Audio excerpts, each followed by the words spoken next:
Welcome everybody to the AimHigh podcast. I am your host, AimHigh, and I'm joined, of course, by a special guest. But before we get to that special guest, I want to thank everybody for being here because this is such a huge moment for me. I'm so stoked to be able to talk to you guys, talk to everything from gaming to emotional health to just shit that's going on. I'm just pumped to talk to you guys about it. But I'm joined by my producer, by my main man, my pal, my friend, my leader in gaming, Just Mal. And I'm going to introduce him right here. What's up, baby? Oh my God.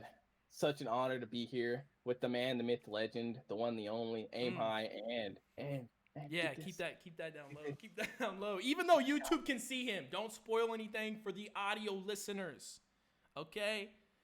And to get to that guest and to bring him on, I have to give him the respect that he deserves. This man, and I don't even want to, I'm not trying to gaslight, but what I'm going to say is this.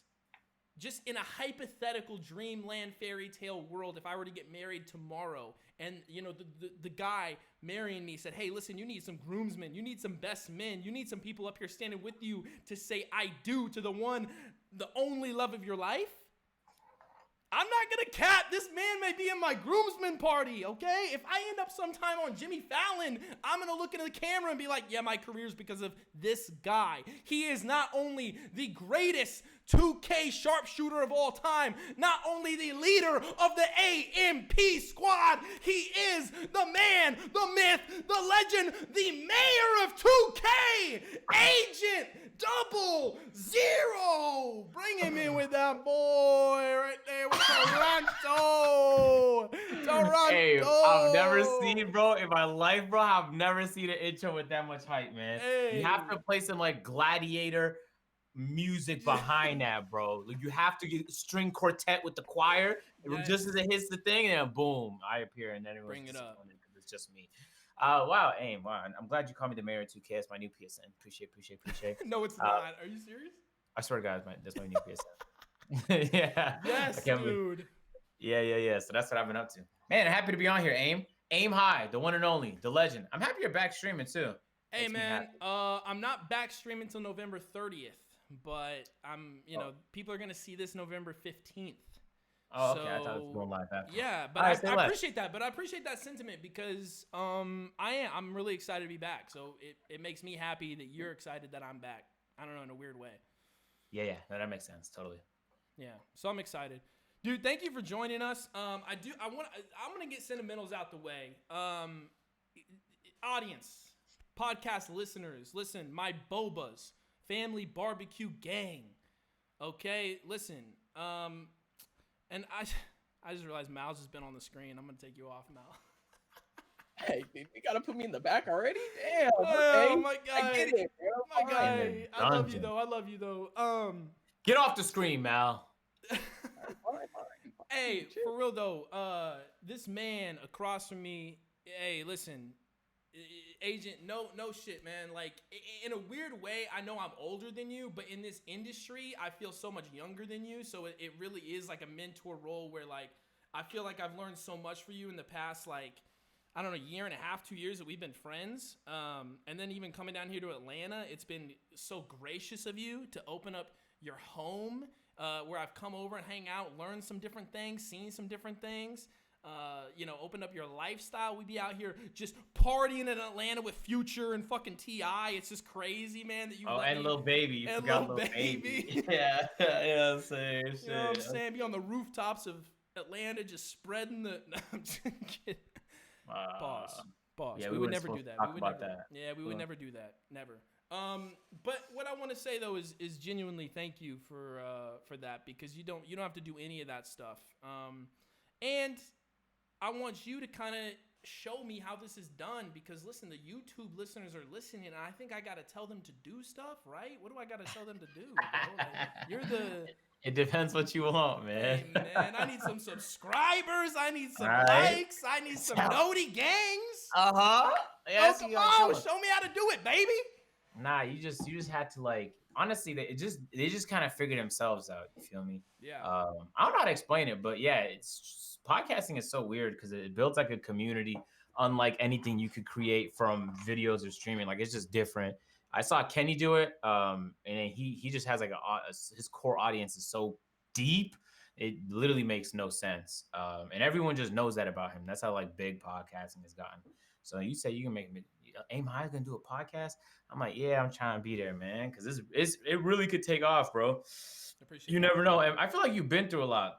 You know what I'm saying? I'm Dude. assuming through these podcasts, you're gonna tell people all about yourself, so they're gonna get a chance to know you, and they're gonna be like, "Man, he's done so much interesting shit that you Yeah. never really talk about, so people don't get a chance to hear that side of you." Hey, and that's something that I don't know. I find exhilarating. Is like conversation and new conversation and really conversation just about anything. To be honest with you, as long as it's authentic, because here's the reality, man. And I don't know. I don't think this gets talked enough, especially while you're streaming or you're doing videos, because you're always trying to entertain, right? And sometimes this other stuff is meant for this type of medium. It's not meant for that, 15, 10 minute, like, hey, we're trying to keep your attention medium. But dude, I feel like, I feel like I've been through a ton, and I would love to have this intimate base where I can talk with my fans or talk with anyone who would listen, and kind of go through as a community together, like what's going on with life, because I feel like life is such a thing where, like, and you could probably speak to this, because I mean, man, like, you talk about moving down here to Atlanta is from Toronto, content creation, taking a big step. You're gonna need people in your life to like be beside you in that supporting role, to like help you through that journey. You know what I'm saying? So you got real relationships. I know I've seen your relationship with Waleed is super strong. Your relationship with Lowe is super strong.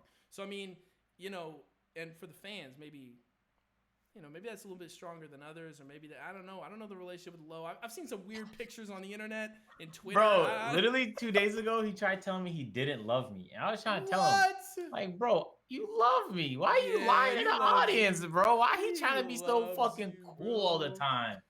Nah, he loves me for sure. He loves you, bro.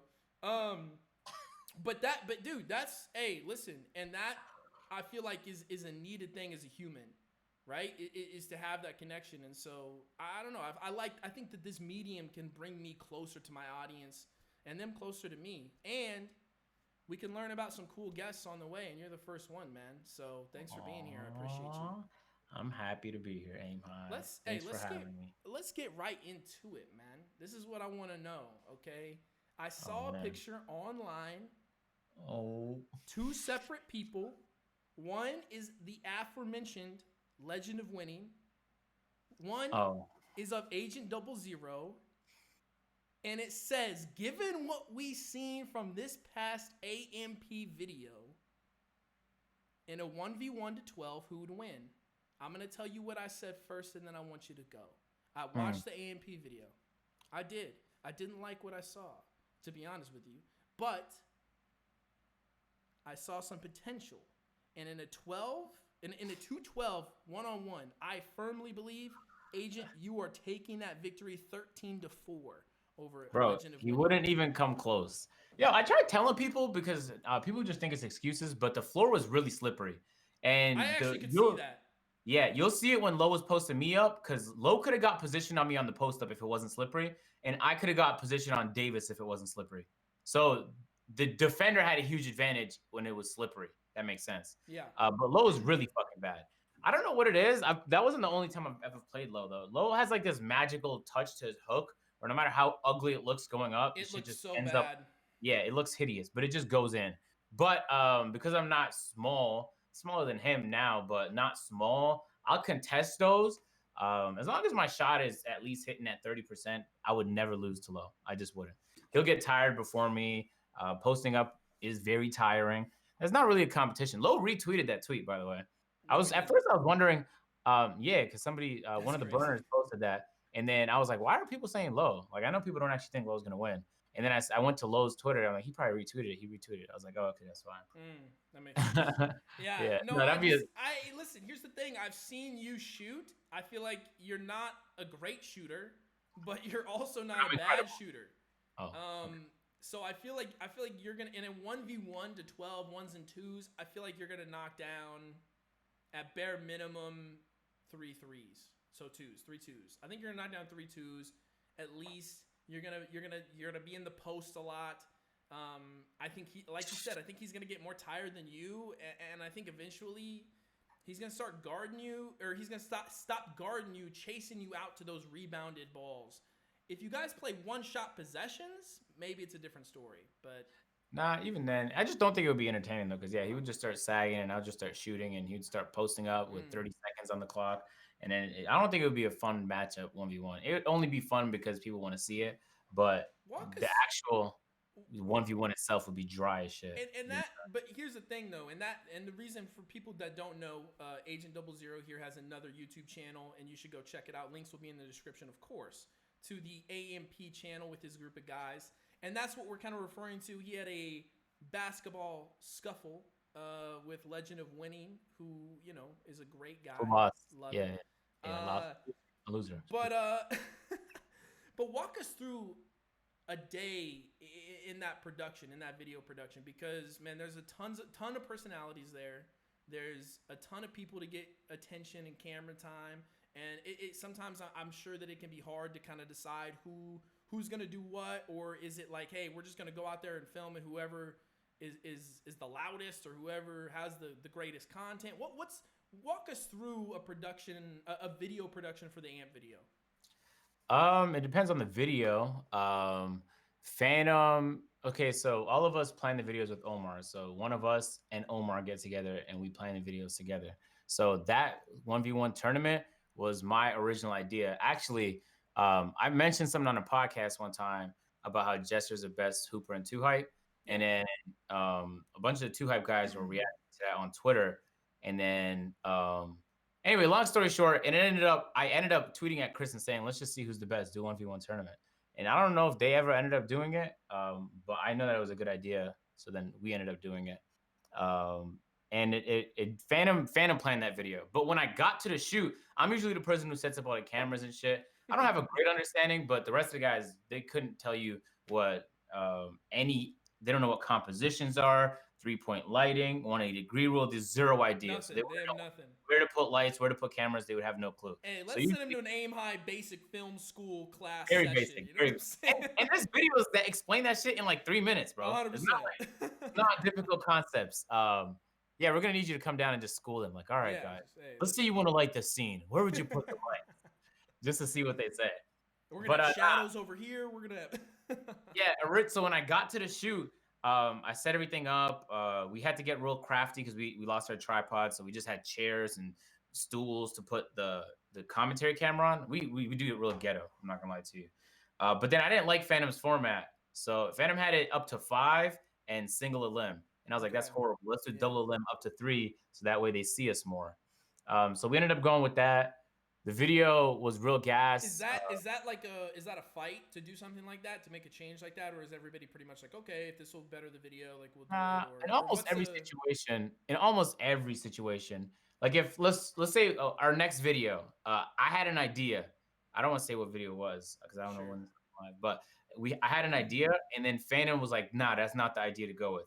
And then anytime that happens, you just audit yourself, like, all right, does he know better than me in the situation? If the answer is yes, you have to let it go. So I let it go, and you're going to see some cinematics in the beginning of the next A.M.P video that was all Phantom because my idea was shot down. But in the basketball video, my idea was better, and I knew it was. So I wasn't going to let Phantom win that one because I knew it was going to make the video better if I was right. So Phantom knew that, and then he let it go, and he trusted that I knew what I was talking about. So it's really just about trust. If Duke comes in with a really good idea for a video we're doing, and I'm like, Duke probably knows better in this situation what that is. Like, they're not going to tell me what's better when it comes to lighting. They just won't. I'll almost be right about that all the time. Waleed might tell us something about, like, let me get this angle instead. And I'll be like, all right, Waleed, you got that. You know better. So we just trust each other like that. We're all content creators. We all just throw out ideas, and we go with whichever one is the best. And those, man, I want to talk though a little bit too about just the fun, right? Because those days have got to be a blast. I'm sure very tiring, but at the end of the day, like you're out there goofing around with your guy, and people low key, people who don't know what, even I feel like what I do with streaming, but with you, what you're doing with constantly I mean, this is your living, so I don't think people really put in perspective. It's like, oh, Agent just makes videos. It's like, this is actually mentally exhausting. Beyond belief. Can like really put you down mentally as well, because you're exerting so much different chemicals in your brain. I forget what Mal. What do they call those chemicals in your brain? Not serotonin, bro. What the fuck? Not serotonin. What do they call What do they call I'm about to Google it. Cortisol. You're talking about the stress hormone, right? No, but I'm talking about just in general the chemical that makes you feel good. Dopamine. Dopamine. Yes, your brain releases so much dopamine. Look, he's got it already on the screen. Mal, I love you. Look at this. Look at Mal. Oh, he doesn't have it there anymore. Oh, what is dopamine exactly? Look at that. So so dopamine releases in your brain, and there's only so much. Like, think about it like a high, right? Like something happens to you every once in a while or whatever. Like that stuff is gonna happen. The more often that it happens, the more toll that it takes, and also the more that it kind of becomes like you desensitize to it as well. So there's not as much of a high. So your body is like actually feeling the effects of like what you're doing all day. You're not just going through it with adrenaline as much like maybe a sports player would with an injury, right? So I feel like it's one of those things where people don't really like, they might take it for granted, but like low key, if you're out shooting, if you guys plan a weekend to shoot, I'm guessing 3 to 4 videos on a weekend or 2 to 3 videos on a weekend, that's going to be very, very high energy things. I mean, it's got to be fun, but it's also got to be mentally exhausting. Yeah, dude. Beyond, I don't know, mentally exhausted is not even the right word. How exhausted everyone is by the end of it. Duke comes in from South Carolina. Phantom and Kai coming from New York. Me and Davis live there, so like I kind of take it upon myself to pick up on some shit because I know they're coming in and they're gonna leave, and Duke has to drive 2 hours. Phantom flies 2 hours, so it's a mission and a half, bro. Yeah. Because we come together, we shoot, we try and aim for 4 videos. Sometimes we get 3 done, sometimes we get 5 done. We try and aim for 4 videos done that shoot.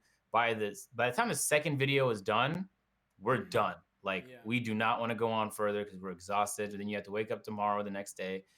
3 and 4, we just make sure that whichever video we do that's really like physical, like the wrestling video, we do not do that 4th. We will not have energy. Yeah. 4th, we like to make it like a relax, like the Hot Ones video, or we have another video coming up that's kind of similar to that one, where there's not a lot of movement necessary. But almost all of the videos make us uncomfortable, though. Yeah. You know what I'm saying? Like, at least in some way. Maybe Duke, not so much because he's like a physical superhuman. But for the rest of us, like we're exhausted at the end of these shoots, or like some of them require us being very uncomfortable, like the Walmart video where we had to spend $100 at Walmart for a fit and ask people to rate them. Yeah. It's like you have to walk up to random people and then wear these Walmart fits that undoubtedly look hideous and then try and get a rating. You're not trying to look stupid. She give you a 2 out of 10. Now you look dumb in front of hundreds of thousands of people because you have no drip and no style whatsoever. Nothing, bro. So yeah, it's but that wasn't fun. The case for Agent 00 though. Agent mine did. Low key. No, mine was valid. I think I got lucky though. And I cheated it. The people? Yeah.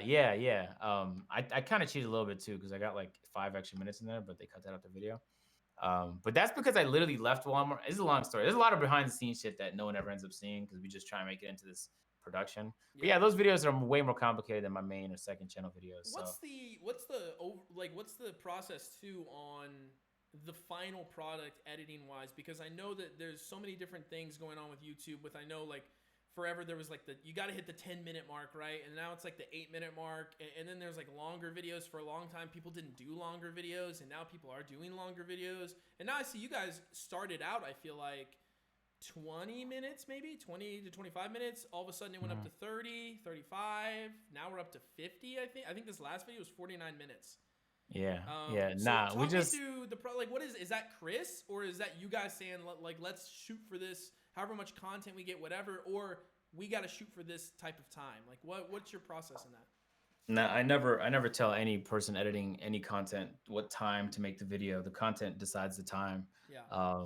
Sometimes I'll ask them to speed up the pace of the video, but I almost never give Chris pointers when it comes to editing. He just knows. Dude, he's like so a magician good. He's a magician with it. So I just let him do his thing. But he'll tell me. He'll call me one day and be like, in the middle of the week while he's editing, he's like, yo, this video about to be like 1 hour, bro. I'm like, 1 hour, Chris? I don't know, man. He's like, you think I should cut it down? I was like, this is good content. He's like, yeah. So, I mean, at the same time, 50 minutes is a while, but it's almost like movies anyway. And people Yeah. watch through them. The audience retention on those A.M.P videos is insane, bro. Insane. Yeah. It makes no sense. It makes all the analytics on the A.M.P channel, when I look them over, are like anomalies compared to every other channel I've ever seen. It makes no the way people consume that channel, you can't compare it to other channels. It does. My main channel, second channel are normal. Most people's YouTube channels is normal. A.M.P is like everything about the analytics is a large anomaly, from the CPMs to audience retentions to click through rates. It's insane. And keep in mind, we're doing that on generic ass titles. And so, So and on I've on noticed my that. I've also noticed that the titles are not. Actually, I noticed that because I'm not trying to brag to anybody or anything, but occasionally I get a DM from Agent 00 giving me title picks, and I have not received one of those for AMP, which I'm very shocked about. But it's one of those things where I feel like, is that even something? Is that, and I don't, because I just don't know much about YouTube, man.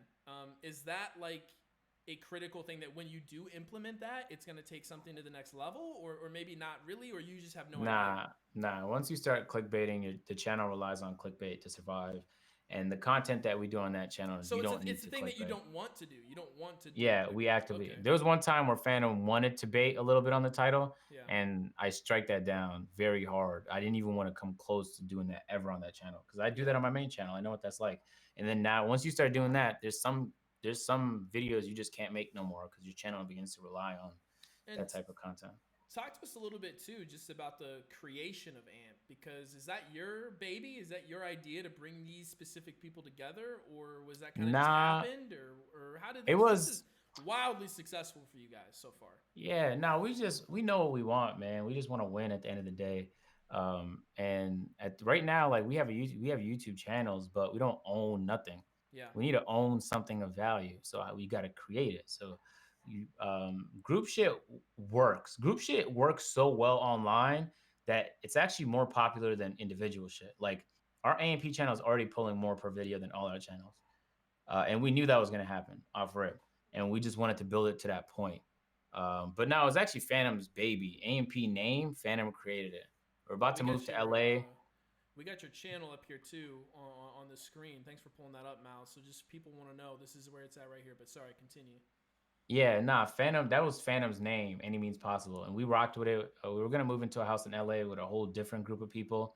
And then those LA plans flopped, and that's when I moved here. And when I moved here, those plans were dead. Phantom was rocking with A.M.P on his own personal channel, him and everyone in New York, A.M.P, A.M.P, A.M.P. So that was already a thing. But then I hit up, I think I hit up Phantom. I was like, yo, we need to do this group shit. And then I know Davis was equally on board, so we hit up Dave. Yo, Davis, what are we waiting for, bro? Let's create something.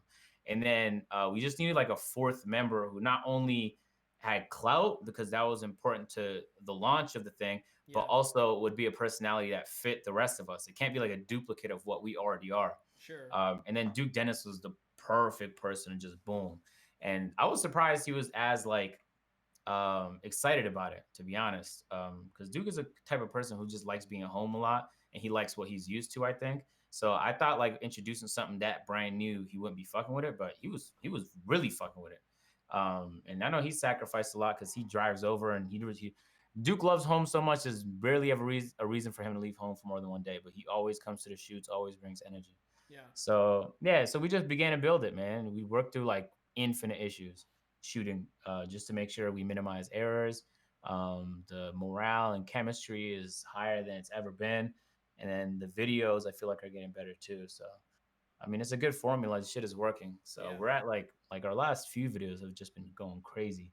We have our wrestling videos at 800, probably 900K now in less than a week. That's insane. Which is bro. like the idea that we could start doing a mil per in a week is just mind blowing to me. So we're gonna keep working on it, man. I dead ass think that like that's the future. I was telling somebody that in like some industry cat. Yeah. I was like, yeah, I dead think this A.M.P thing is gonna be bigger than anything I do individually. And then he's like, he was just blown away that I said that, because in his mind he's thinking like streaming is so big now. Maybe streaming could be. And I'm doing great. I'm just starting to stream on YouTube and shit. But I'm still saying like this, the A.M.P stuff is like, I don't know. I think you, and I'm not gassing, but I really do think you can create a brand, and which I think without a is like, doubt. which I think is in and of itself, of course, bigger than anything that you could do individually. Yeah, without a doubt. So So we're I just think, yeah, dude, I think absolutely, man. And on that, there's also another 2K type branded group on the YouTube's name is Too Hype. I've seen some things about, Too Hype versus AMP. Are we ever gonna get something like that? that's really a logistic thing more than anything else. People forget like two hype guys up until recently all lived in the same house, but they live in the same city. So Mm-hmm. it's like to get together for And it's them is West Coast, simple. East Coast. You guys are on the East Coast; they're on the West Coast, which is Yeah. it kind of plays into the storyline here, maybe a little bit. A little West No, it Coast doesn't versus East. aim. When was the last time West and East Hey, Coast was like West a East Coast, man. You know what I'm saying? Aim is talking about like 90s hip hop right now, like Hey, West this is Coast, the West East Coast, Coast. East Coast thing, man. Listen, I'm not trying to light any fires, but people are really trying to defend the West Coast, East Coast. I don't know. No, not necessarily too, because Cash is from like Louisiana and that's East Side, Yeah. right? Yeah, That's yeah. not East Coast, that's East Side. Yeah, Anyway, there was one time where we almost made something happen because everyone A.M.P at the time was in LA but Phantom. Um, but it's like at the end of the so when we get together for these A&P videos, we shoot 4 videos and we're exhausted. We don't want to do shit else. So the Yeah. solution is not them coming to us. But when we go to LA, we're going there to shoot videos in general. So to get everyone there to shoot a group video, and then whose channel is going to go up on? Are we going to shoot 2 group videos now? It's like that. It's really a logistic issue. Yeah. But it's all love though. People like to make it into like a battle because that's just human nature, I guess. But it's nothing but love between us and them, man. 5v5. You got AMP. You got AMP taking the dub in a basketball game. 5v5, full court. There's more than 5 of us now, and there's more than 5 with 2 hype. So it depends who's playing. I mean, You know what I'm saying? that's true. Like is I don't is Mopey on the court? You know what I'm saying? Are we gonna stack it with like? Probably not. It's probably your best 5 versus their best 5. I don't know. I think Davis? it'd be very interesting.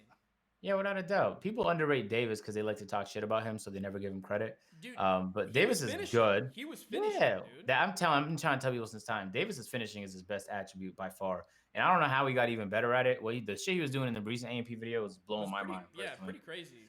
I was blown Duke away is, by it. yeah, without a doubt. Chris is not a shooter, but he could shoot. But he's like Chris is athletic. Duke. But not Duke. Chris though, even though he can't shoot, to me, watching him just with my eyes in that type of game against 2 hype, I know that he's gonna get his points regardless. Yeah. Chris is like those your top 2 guys, Duke and Chris, are gonna score on regardless. In my opinion. Chris is like Aaron Aflalo. You know what I'm saying? Like he'll put up some buckets. He's not gonna be a ball handler or a rebounder, but he's like Aaron. Aaron Aflalo in Denver or New York or where are we in Orlando, bro. You know? Yeah. Shit. Like a fringe all-star, but like he'll put up buckets. He's athletic. He could, you know what I'm saying? He's an overall almost all-star player. And then Duke is like LeBron type shit. But anyway, it would be a fun matchup for sure. Hopefully one day we could do something like that. That'd be cool. We would just have to hide. Hopefully I'd be fit by then, so you wouldn't have to hide me, but we would definitely have to hide Kai or Phantom, whichever one of those 2 is playing. My boy Phantom. Don't disrespect my boy Phantom like that. It would be whoever defense on those guys because they cannot play at all, bro. Dude, and Phantom tried betting me 25,000 one link up that he could beat me in a 1v1. Stop. And I genuinely did not want to take his money, so I said no. Stop, Think about how good of a friend that makes me for not wanting to just take his money, you're bro. You're a real homie for that. That's insane that he would even do that. Like Phantom, call me, bro. You stop it. You need help. Bro, I got a question too, man, because with this AMP stuff, and I really want to get into this AMP. AMP. Is it AMP? Yeah. AMP. Just the discussion of AMP. I love brands and esports and orgs, and speaking of the 2 hype guys, they did a cross up, mashup, whatever, with 100 Thieves. Is that something that you guys are ever looking forward to collaborate with other content creators or groups or orgs, or is that just something that kind of comes by naturally that you just kind of wait for, or do you gotta go seek that out? I don't know, bro. I'm to be honest, I don't really care. I'm just worried about like building up ours. Because the rest of that shit is whatever. That's accessory stuff. Like when I go to LA, I'm thinking about like, yo, what am I gonna do? What videos am I gonna shoot? Like, are these people down? I'm not really thinking about like who I'm gonna link up with. Yeah. In terms of content sake, that could be cool. You know what I'm saying? If we could think of some videos to do. I didn't actually see the Too Hype 100 Thieves thing. I didn't know they linked up. Yeah, they did like a college party video or something where they played beer pong against each other. Those crossovers are good. Cross Yeah. promote. That's some old school YouTube shit right there, man. Hey, it was From cool. It some was old cool school too. YouTubers. It was very cool. But is that like, and then too for you guys, is that something that you want to head in a direction of say 100 Thieves, or is that something that you want to do something like that separately down the road and leave A.M.P for whatever it's going to be, or making A.M.P a brand, is that something that you could transfer into an organization? We're not. Well, I don't know. To be honest, That that's question all makes like. sense. Hopefully that makes sense. No, the question makes sense, but we're like 2 years early before we even have to answer that. And I think Sure. the progress we make in those years is gonna give us the answer. So I'm not like rushing to find out. I feel like the answer is gonna come to us. Either way, we end up going with it. I feel like we all are on the same page with how big we think it's gonna be. Sure. But we just don't know which direction it's gonna go. At the end of the day, we're content creators. We make good content, and we're gonna build it on the foundation of good content. So that's what we know how to do. That's what we're gonna execute on. We're just building out like the team. Like we got the lead video shooter. Omar is like the production guy now. He helps us just put the link ups together and plan a lot of the stuff. We have an editor that cuts up the clips to give it to Chris, and he's the one who does the VFX for it now and makes it look all beautiful and composites it properly. And now the video looks like a whole story. Like that last video we dropped, bro. Think about all the storylines. The beginning, the off rip, me and Lo going at it, the Chris injury, and then fighting through it to almost beat Davis. Davis going up against Duke to finally almost win before. It's like there was so many storylines, and it's like all that stuff can be lost. Yeah. With bad editing, and then but it's I remember one time, man. Did you remember that we dropped a video, find a $50,000 briefcase? Yeah. That video was fucking garbage. We recorded it. And we all looked at ourselves like, man, there was so many missing pieces. That was one of our first videos. So we're like, man, we gotta get better. We sent it to an editor that was conveniently also named Chris. And we got it back and we just all looked at it like, do we have zero fucking talent? What is this shit? And then we sent it to the now known Chris and he saved it. So then we thought to ourselves like, this guy's a fucking magician. He just saved this really bad video and made it great. So then we started coming to these link ups like, we gotta give Chris something to work with here. And now we're at the point where like 90% of the videos we shoot make it to like a final video. So they're not videos we shoot where we're like, that's so bad we can't upload it. And so that's actually a crazy percentage. That's pretty wild. Yeah. I mean, and you know what I'm saying, there's been times where all of the guys agree that something's gonna be good and I disagree, and we do it and it flops or it does well. You're gonna see a video in the next couple of weeks that I thought was gonna be a horrible idea. And then it actually panned out. We actually don't know yet if it pans out. It depends on the lighting. But yeah, generally speaking, it's a dope creative process. I think all of us are learning like a whole bunch about leak something about it. Leak something. Huh? Oh, the only thing that's leaked that I want to talk about is what they posted on Instagram. Everyone had prison suits on. So I didn't think maybe Mal, what do we think? A prison escape type video, maybe? Is that something? I don't know. Maybe low key, maybe agent's like, yo, shit, that's a better idea. And he's like calling the gang together. Guys, we need to do this. Oh shit. Absolutely. Detective agent in the building. No, I don't have the FBI jacket on. No FBI jacket. What you have done something to me that is just very incredible. You've been able. I look at it. I really translate it to sports, right? I think mainly college football, where like you'll see like a head coach come in, right, and they'll do really, really well, and then after like 3 or 4 years, they'll kind of start to suck, and they'll continue to suck, and then they'll eventually get fired.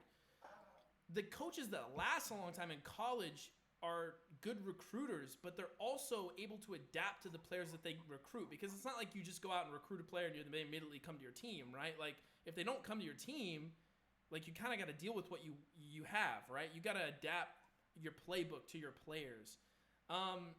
And what I'm trying to, I guess, transfer over to you is the fact that it was making fucking, Call of Duty montages or something, and then you go into 2K, and then you're making videos about builds, and then maybe you even try some league shit, and then all of a sudden you're doing the funny montages with Vortex and Low, and then all of a sudden you change your entire brand and create this parody character of Keemstar that ends up going really, really good for you, and you have this own thing, your own like agent beat, like you are the #1 news source for 2K. I mean, you completely changed the game and you adapted to what was given to you. And what was that like? What was that journey like? Why did you always know that you were gonna do those things, or you know what I mean? Like, I guess walk us through that journey of just going from the early days to where you are now. Okay, cool. Also, I just want to clarify because I think I was working under the wrong premise. There's no leaders at A.M.P. Because Aiden said the same thing. He's like Duke and Agent and leaders. There's no leaders. We just all make decisions together. True. Just want to say that. I don't know, Aim. I just at the end, yo, bro. I begged my mom for this capture card. Do you remember the Dazzle capture card? I don't know if you remember that. No, dude. It's called a Dazzle capture card. It's one of the first capture cards that came out. It was standard definition. It was not HD back in the day. I begged my mom. It was $50, bro. After months of begging, I got a paper route job because I was pissed she wasn't buying it for me. And then my mom realized that job was a scam, and she literally called him and said he's not working there because it was like a month's of work for $20. I swear it was. So if that's not modern day, let me chill. That it was some kind of exploitation, and I was under the age of 18. Besides the point. Wow. So then my mom finally got the thing for me, and then I remember one day she was like, "How come you don't ever use this thing?" But I did. I just wasn't showing her all the time. So then I started like recording. At the time, I think this is around the time the PS4 launched, because Killzone 4 just came out. So I was like recording Killzone. I was recording like clips and shit, and I'll put them together and edit montages. Dude, but the only reason for the PS2 was tough. I didn't ever play it for the PS2. I played PS3 and PS4. Killzone for the PS2 was tough. Did you ever play Killzone 3? No, I only played Killzone 2. Damn. I think that was the one that was on PS2. Was Killzone 2. Yeah, it was. It was so good. It was one of my favorite games. Yeah, Killzone 3 was one of the most underrated games of all time. No cap. We have to have a throwback day where we just play all these. I'm down. I'm in. No cap. I've been still, by the way, meaning to play GoldenEye with somebody, and everyone's been telling me I'm down. You don't want to play with me. I haven't played in so long. You probably beat me, but you don't want to play with me. Saying? If you give me an hour of practice, trust me, I get the deagle. I'm snapping on heads. That's what it always is. What I always hear from Agent. Give me an hour of practice aim. Nah. Bro, it's been a couple of decades for me though. You feel me? You think I'm just out here playing Nintendo 64? Yeah, actually, I don't know what you be up to in your free time, man. True. But nah, I just knew I wanted to make content, so that's what I kept doing. At first, my voice was mad squeaky. I remember even in voice chat by habit. Yeah, I used to do this thing. So I'm playing SOCOM, right? Yeah. I'm talking at this volume, and then my voice is so high, I used to automatically start talking like this when I got on voice chat. I didn't even know I did it. That's how natural I got at trying to change my voice. So I didn't want to do commentaries because I didn't like my voice. So then I just edited for people. But then when I was around 15, I got the balls to finally do commentaries. And it sounded like this. All right, guys, we're going to do GTA 5 speculation videos. It was me just nervous as shit behind a mic. Very nervous. And then I just bounced around. I was top 500 in The Last of Us. So I uploaded some multiplayer there. That's where Nick 830 came from. But Nick 830 wasn't in the community when I was there. I was the first person to start uploading The Last of Us multiplayer. And then it was one other person. I'm blanking on his name, I remember. And then I left the community. I think it kind of started to like do its thing after I left. I did Watch Dogs for a bit. Oddly enough, I was top 10 in online hacking. So I was like, let me show these guys all these beautiful hiding spots. So I uploaded that game for a bit. I did the same thing in Ghost Recon Future Soldier. That's what I did. I just tried to get to top 1,000 in the game and then show people how I did it. Uncharted 4, I think I got to like top 2,000. Show people how I did it. Then I got on 2K. I think through 2K13. The plot thickens. Yeah, I was playing my team on 2K13. I was like, bro, this game mode is fucking dope. And the only reason I bought 2K13 because I was trying to convince my friends not to do it, was because everyone else got it. And I was like, bro, let's just get FIFA. Let's get FIFA. I don't want to play 2K this year. The players look so big, bro. Who's trying to play this? But they all got it, and so I knew it. Without a doubt, because we ended up getting FIFA 14 that next year. So everyone just hopped on and played FIFA 14. But so then we got on, we played 2K13. I remember one time I hopped on my team, I got Patrick Ewing in a pack, and like fucking dopamine was going crazy in my brain because it's basically gambling, doing these packs. Yeah. And so I was like, man, this shit is exciting. Let me record this video on my team. And then I went from that to like, hold on, there might be an opportunity doing 2K. Nobody's doing my gym, like 0 people. There might have been 1 person maybe doing my gym at the time. This is 2K14 when it just started. And then I just started doing it. And because there was no competition, I began to grow, like 0 competition. So if you wanted to watch my GM, I was your only option at the time. I want to watch 2K my GM right now. Where can I go and find that? There's plenty of people that do it now, without a doubt. No, you. I want to watch you do my. Oh GM no, right you now. can't. I can't go all the way back and see those videos. I can't. Nah. Oh no, like I marked those videos. Yeah. Today, guys, we're rebuilding the Milwaukee Bucks. I had a Trailblazers one, Orlando Magic one, a Lakers one. Yeah, nah. And then I just built it through there.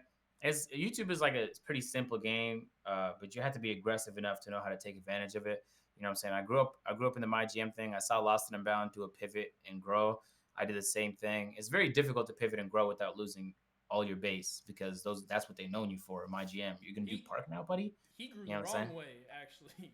No, Lost and Unbound did a successful pivot and grow off of My GM, but then he pivoted and went to some other shit, IRL stuff, and then he kind of just lost his sauce. And honestly, he was still pulling views up until he stopped uploading.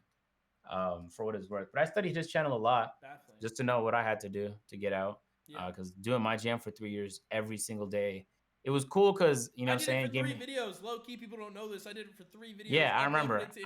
Yeah, and I stopped. Deleted them. Yeah, I deleted. Yeah, they're gone. I did 3 videos and I was like, I'm never doing this again. I remember one time I was playing a game with you. I think it was on the Facebook streams, and you told me like, I'm about to record this my GM. Yeah. I was like, wait, what? Who does that? You recorded my GM, and then I think you just went and did it, and then I saw it, and I was like, oh, he's just a my GM YouTuber. That's dope. And at the time, he told me you also did Madden, so I guess he did Madden franchises too. Yeah, I did Madden franchises as well. I couldn't do it, dude. I'm telling you, that is. I don't know how some of these I watch. But see, here's the thing though. I actually like watching franchise rebuilds in Madden.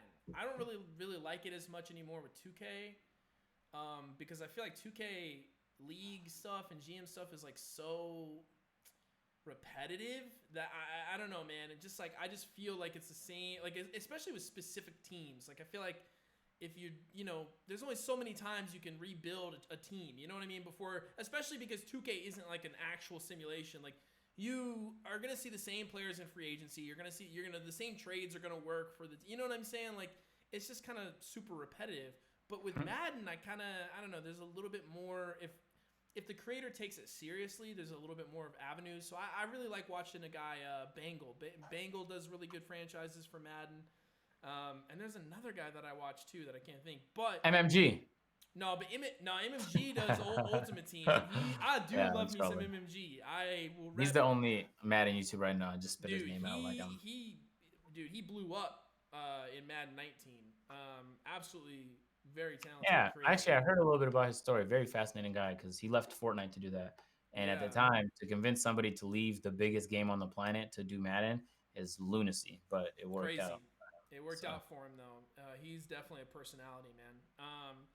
But yeah, dude. So I don't know how those guys do it because man, I played Madden and 2K. I want to say for like a solid 2 weeks making videos, and I was like, nah, dude, this is not it. This is not the wave. I need to find something else to do in creation, which is hard. I feel like a lot of people don't really think about that. And we are doing a Q&A at the end of the episode, which is a while from now. But there was a question on there that was just talking about, you know, how do you inspire to become a YouTuber? And that's a really open-ended question. I'd like you to really talk about that because dude, I still don't know what I'm going to do on YouTube. We got some like stream highlights coming out when I start streaming again. We're also going to do some very specific, if Among Us is still popping, we might do some Among Us stuff because I'm the greatest imposter of all time. So, you know, there's some plays that we're probably. I'll say this, Aim.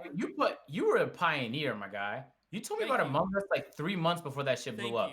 And I was like, what is this fucking corny game, bro? Get this shit off my screen. Thank you. I went to the stream one day and I was like, what the hell is this 2D platformer AimHigh is playing? goddamn turned into the biggest game in the world, man. So you was a Listen, pioneer. I'm not gonna lie. I'm not gonna lie though, I definitely was watching Soda Poppin' and XQC before they, you know what I'm saying? Like I was definitely watching some big streamers before I told you about that. But listen, I respect that because we're not gonna let anyone else know about that. Hey, whoever's editing this, cut that out. I pioneered it. Yep. No, man, but that's tough, right? Like that's really hard to find a vibe and find your lane in YouTube. Like I know that we just went through your journey of you finding it and doing those things, but is that like I guess maybe a better question is because everybody has to go through that of finding your lane. How do you not get demoralized doing that? And changing lanes so often. What's that? You know what I mean? Is that a better question? No, that's a bad question, It's but a bad question. Okay. I think I know how to answer it though. There's plenty about YouTube that's demoralizing. YouTube is way more demoralizing than most any other job is out there. And you're like, how, agent? Okay, so after every video I upload, I just uploaded a video today. You pull out your fucking dashboard and You're gonna start looking at analytics immediately. no, but it does this one thing. I'm gonna show you. Oh, my video actually rebounded. So my video started off at a 7 out of 10. Now it's at a 5. It tells you where your video ranked compared to your Oh, last 10 videos. So mine is 5th place out of the last 10 videos, and it started off as 7th. So that means it's picking up. And that is fucking demoralizing. And it's demoralizing because you don't really decide your fate. You just do as much as you can, then the algorithm decides your fate. mm, So you string together a few 10 out of 10s in a row, and it's wraps. You gotta pick up a job, a side hustle, because you're not gonna be doing YouTube much longer. So it's like, man, I've talked to people, and it's like, if I don't hear from someone for like 2 weeks, I already know they're going through it because they had a string of bad videos and 2K is down, views is down, maybe the game they're working on. There's millions of things that can. It's like, think about an artist dropping a goddamn album that flopped 3 times in a row. yeah. But you have to drop your album a day, and there's no way to know how it's gonna do. I've been streaming a little bit more consistently now, and it's not nearly as demoralizing. Streaming is exhausting, but it's not. If my stream went from like 30,000 to 15,000 viewers, I'm like, that's still 15. I'm not worried about that. But if my video went from 100,000 to 50,000, oh my god, I'm literally trying to think about literally anything else. So I remember Logan Paul was talking about it on his podcast, and he said he got over the anxiety of it, but it's so difficult to get over the anxiety of video performance without not giving a fuck about video performance. But you can't do that because then it's gonna be the end of your whole career. The second you stop caring, now you're not even looking at analytics no more. You're not aggressively trying to get better. So it's like a balance, and I think I found like a good balance. Yeah, it's YouTube is a fascinating game. It just worked out for me, bro. Like when I was in high school, I just tried everything to see what I liked. I already knew I liked gaming. I've been doing it my whole life. I joined a whole bunch of film competitions. I took some communication classes, and I was like, dude, I love this film stuff. This is cool. And then it just worked out that video and gaming exists. And I saw Hutch and Nanners doing it. I was like, bro, did they make this specifically for me? This seems like something that I want to do very badly. And I did it. I did it for 7 years without being paid every day. And then when everyone went outside, you were going to school, right? Were you working? Nah, I never ever worked because that would take me away from YouTube. There was a time, bro, AIM, when the 2015 Pan Am Games was going on. Everyone I know was finessing the government, getting $22 an hour security jobs, doing nothing, just standing around. In fact, sometimes you would just check in and go home because they wouldn't see if you even stayed at work. Everyone was making free bank, but I knew that that could potentially take away from YouTube. So I just volunteered places. I volunteered on the parade team. Every campus event, I'd volunteer to get my resume looking on point. So at the same time I was doing YouTube, I still had better resumes than just about anybody. So even if it didn't work out, I still would have gotten jobs over people. But yeah, it was plenty of sacrifice. People ask me all the time how to make it on YouTube. And I'm like, bro, have you done this for 7 years without getting paid every single day and sacrificed thousands of events and fun times with your friends to do it? All right, then do that for. It's a process, man. Like this whole thing is a process. Like I'm telling you right now, when I started streaming, bro, a young, naive AimHigh was like, oh yeah, like I talk loud and fucking I can sometimes be funny. Like I'm gonna have fucking viewers out the wazoo, dude. Fucking XQC wacko mode, bro. Like I'm gonna be fucking out here poggers, PogChamp. Like you know what I'm saying? Then you hop in your first stream and dude, you lucky if one viewer pops in. Dude, Nobody, dude. Fucking no one is around, man. And then you one viewer, participant list. You fucking click on that Yeah, participant list. you low key, you're looking over the right, you see that 0 turn to a 1. I go, let me get up here. You know what I'm saying? I'm back. Let me reposition myself. Hello, one viewer, and then they type in the chat, and you're like, oh, okay. But You're alive. But then you stream tomorrow, and that old boy don't show up, bro. And you're like, why? Why is he not coming back, bro? And it's a Will Smith scene. It's like, Agent, why don't he want me, man? Why did he love me, man? Why don't you want me, man? Like, come on. I'm just saying, hey, viewers, why don't you want me, man? Like, come on. You know what I'm saying? So it's a grind, man. Mentally, even I guess like physically in a way, because your body's going under that much stress that, I mean, at least for me, like, dude, I would experience back pain. Actually, that's probably just my chair. But you know what I'm saying? Like, there's a lot of things that go into this. So, I mean, yeah, I can't even imagine, dude, if I would actually lose my brain. Like, no cap, I would actually lose my brain if there was a thing where I logged off a stream and it told me if it was a top 10 stream or not, or if it was like, I would absolutely lose my mind. If it was like 10 out of 1 stream or whatever, it's 10 out of 10, I'd be every day. And then that if you do 3 of those in a row, man, you don't hit the fucking death spiral. Now YouTube thinks your channel's dying. Now it doesn't promote enough. And that means less people click it, and then they promote less, and then less people click it, and now you're out of a fucking job, and it's your fault. That's the worst part, is you can't actually blame nobody. It's actually your fault. And I think a lot of people just try and always deflect and parry, so they don't ever have to be responsible for their actions, because it's easier to live that way. But at the end of the day, it's your fault.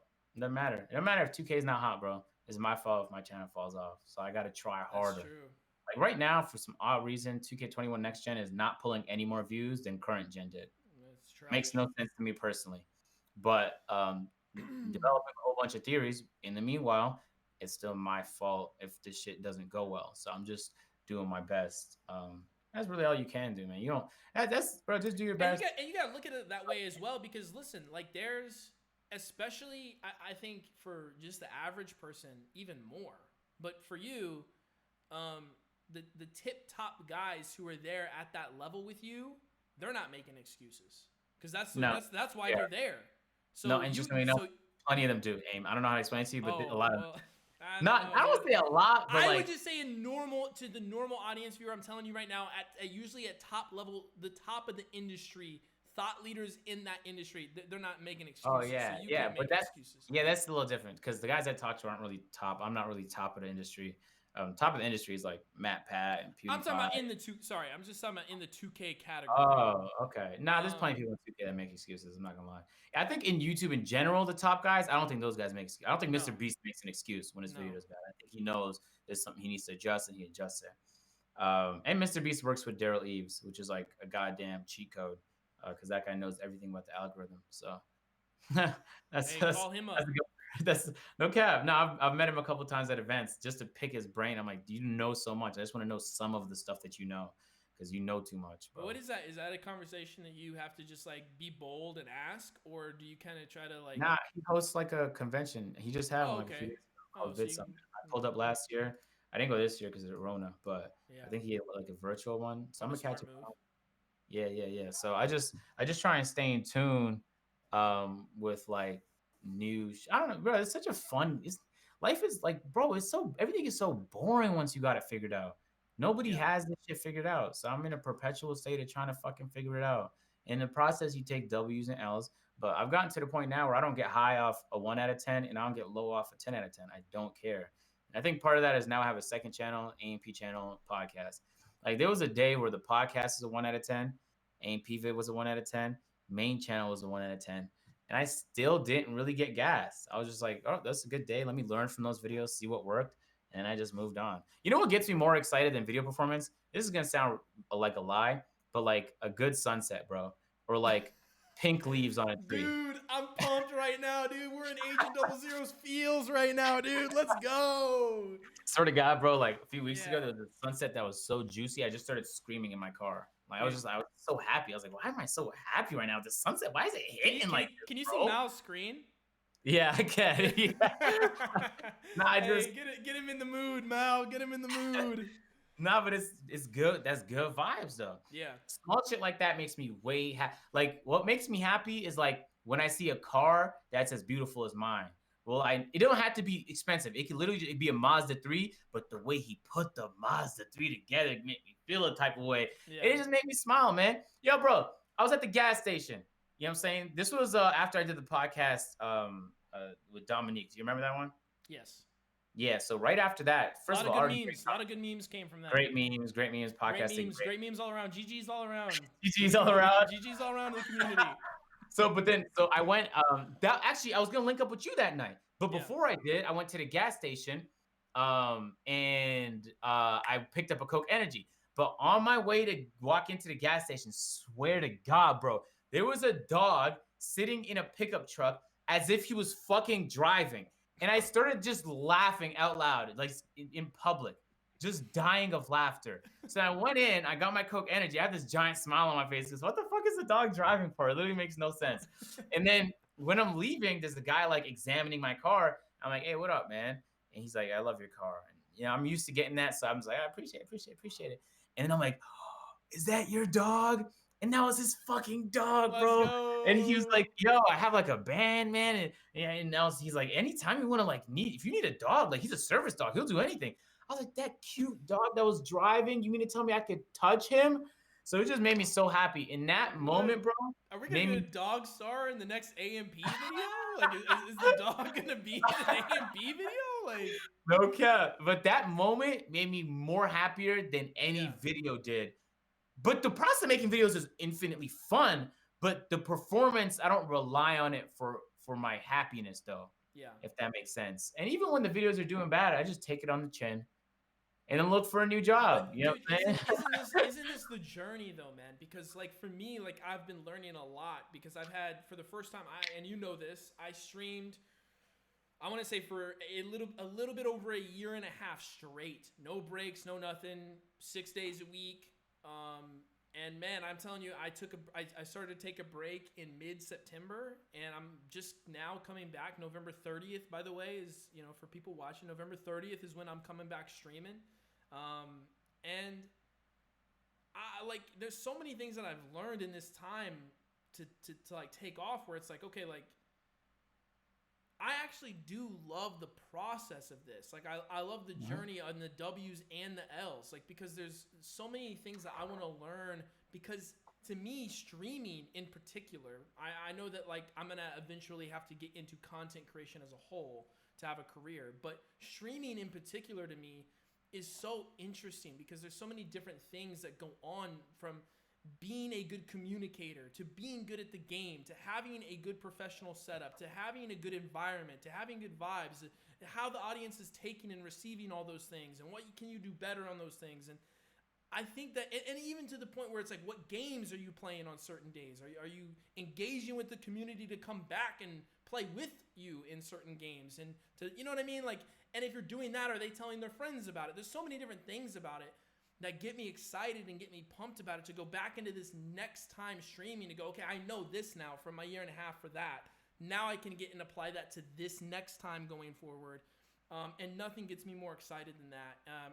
And I get to see my viewers, which, you know, is, I miss those guys. I'm telling you what, man, and if you guys are watching, I fucking love you guys. I'm gonna take a minute out. Fuck Agent 00. I gotta tell you guys, I fucking love you. I get messages from you guys, you know, saying like, hey, can't wait till you get back streaming. Hey man, sorry I've been away. Can't wait till you get back streaming. I love those messages. And I'm sure, Agent, you get messages like that just, you read them and they make your day, whether you respond to them or not, you know. And that's what I would tell average people, is like, yo, if people don't respond to you, creators don't respond to you, it doesn't mean they don't read it and they don't appreciate it. So I'm telling you right now, that shit makes my day. But back to what you're saying, this journey, it's got to be like that, doesn't it?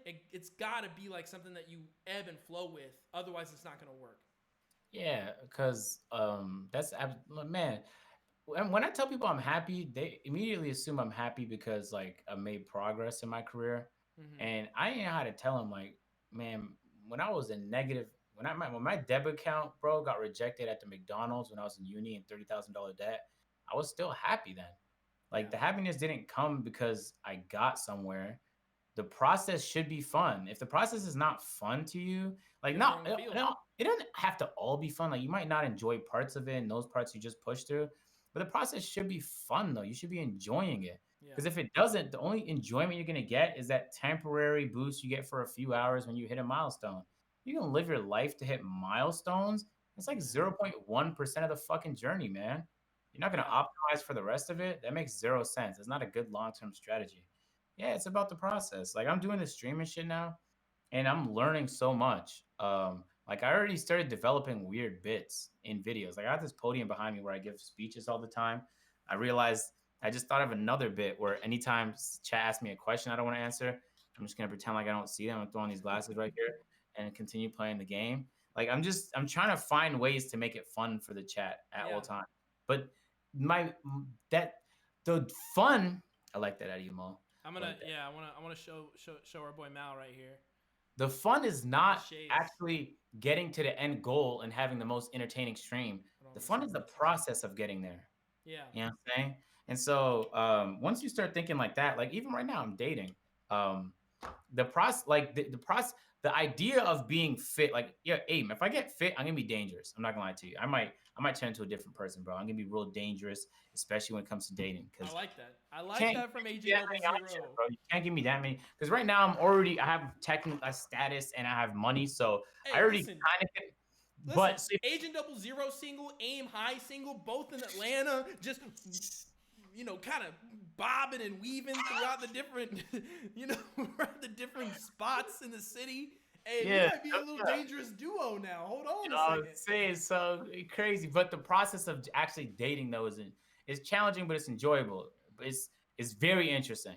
Yeah. But through the process though, through most any processes, you learn a lot about yourself through it. You learn a lot about yourself when your video flops and you care. You learn a lot about yourself when you could have made the video better by approaching some more people, but you were a bitch and you didn't want to. You learn a lot about yourself when you have a group of people and you're shooting videos and you can't get along with one of them. You don't know why. Like, how do I get this? How do you up the chemistry? How do you up the morale? You learn a lot about yourself every time you experience things. So when you're so focused on the goddamn accolade, 1 million subscribers, 10,000 live viewers, you just lose focus of the actual most important thing. Yeah. And so many people I know do that shit. And it's like, why are you guys so obsessed with this end goal? I swear it's not gonna make you happy when you get it. It'll make you happy for a moment. But I'm the opposite, actually. I enjoy the process so much, and I actually give no shits about the milestone at all. Like, all of my friends were so happy. They were way happier that I had 1 million subscribers than I was. Like, Waleed literally faked going to the hospital to get me out of the house because that's the only way to do it back then. Just so he could throw me like a party, and he bought me like a whole bunch of Popeyes and shit. And hey. They were all so happy, and I was like, guys, who cares? Like, I woke up, and then I already hit it, and then Waleed texted me, and I was like, oh, dope. And then I just went about my day. I ain't like really. I think I put out a tweet about it. I was like, oh, thanks, guys. It means a lot. But that was it. But so you don't have to. You wanted to get back on that grind. You wanted to continue that flow. You wanted to continue that grind. That wasn't what I was in it for. The 1 million is cool. I get a plaque. And the only reason I wanted the plaque was because it helped me for the visa. Just you need awards. That's one of the categories you have to check off. So that was gonna be a dope award. Dude hit gold plaque from YouTube. That's gonna be a dope award for the visa. I was more excited about that. You know what I'm saying? So it's like you don't have to be that extreme. You could be excited when it's your birthday. You could be excited when you accomplish something. I just personally am not, and I noticed that works for me. You don't have to force yourself, like suppress fucking happiness when you do something exciting. You don't have to be weird. But but you know, say the shit worked for me, bro. I think I'm different in a lot of ways than how most people think. But I'm happy. I've never burnt out in my life yet. And I have no reason to change anything. I honestly feel like I'm living in an episode of The Friends. I live with my 2 best friends, doing exactly what I want, my dream job. And then I do it for a living. And then sometimes when I'm bored, I drive a car that I always dreamed about having outside. Yeah. So like, not only do I have the things I always wanted, but mentally I'm in the place that I always wanted to be. And then hopefully soon, physically, I'll also be in that place. And I can't even imagine how happy I'm gonna be then. That don't even make sense. I want to talk about and congratulate you on your weight loss. For people that don't know, Agent here has lost over 100 pounds. Thanks, man. 120 now. I'm about to be at 100. I don't know if we can. I wonder if Mal could look up what you used to weigh here. I wonder, Mal, Uh, are we googling? Yeah, let's pull Mal up here. What do we got? Oh my God! For people that can see this before and after, and this is a real photo. This is not edited. swear. People swear up and down I'd be editing these photos. Do not. I do Yeah. not. And this is kind of how did you get there? How did you get to the before pic? What happened? That was done on purpose, and I'm happy that. No, that's a lie. I didn't want to be fat, but um, so I left school. I called a bunch of like people, like mentors, and I was like, bro, I have this opportunity to do this YouTube thing, but I know it's gonna come at the cost of literally everything else. But then, like, Kobe's my favorite player of all time. He made that sacrifice. He sacrificed everything Yeah. just to be the greatest. And when you become the greatest, the impact you have on the world is so magnificent that people only could dream of just having a fraction of the impact that Kobe had. So it's like if that's the guy that I always looked up to growing up, if that's the type of person I want to model my life after, it shouldn't even really be a question for me. But I asked anyway. Everyone was like, "Bro, you got this opportunity. Take it, take it, take it, take it." So I just went tunnel focus. I didn't care about nothing but YouTube, and that didn't necessarily mean that I was so busy that I had no time to cook or no time to talk to people. It just meant that it wasn't worth doing those things to me because that could serve as a distraction. I could meet Yeah. a new friend that might have been so fucking fun. Now I'm going out at night. It could have meant that I met this girl and now I'm in this relationship. And a relationship is a commitment. You know what I'm saying? It's a time commitment as much as there's anything else. And I didn't want no commitment. I wanted the only thing of focus in my life at the time to be YouTube. It worked. I left school. Um, and everything kind of just took off. But over time, I was gaining weight. And the thing about gaining weight is once you gain like more than 30 pounds, now you don't even want to be around people no more Mm. because you're like, last time I saw them, I was 30 pounds lighter. So now they're going to think of me differently. So then you stay Yeah. inside more. So the cycle kind of just keeps going and you don't do nothing to control your fucking habit. So it just takes off. So And what broke it? What broke that cycle? um, I actually don't. I don't ever think there was a moment. I'm not gonna lie to you. I remember I was like 200. No, I was 330 something pounds, and I couldn't run no more. Like Dude, if I went up, I saw a tweet under the questions thing that was like, ask agent when he decided not to be fat anymore. It's like I just woke up and was like, hey, listen, I think I'm just gonna slim this down. I'm just gonna trim this I, up. to be fair to myself, I tried thousands of times to Yeah. lose weight in my life, and every time it was tomorrow, tomorrow, tomorrow, tomorrow, tomorrow. And it started when I realized that I was living like a half of like I was living a fraction of my life because it was things I couldn't go to the amusement park no more because I wouldn't fit in the seats. When I go on airplanes, I have to buy first class, and even then, I might not fit in that seat. Like, what kind of life am I setting up for myself where I can't do the simple pleasures? I just told you a moment ago. It's just simple shit I enjoy. Like having extra leg room in an airplane, it makes me so happy. Small stuff like that makes me so happy. I'm gonna strip myself of that happiness for food. Yeah. Um, so then I just went through the process of I didn't try and eat healthy. I just tried to break bad habits. No, I didn't try and break it. I tried to interrupt bad habits in any way I knew how. So it became a little easier for me when I came to Atlanta.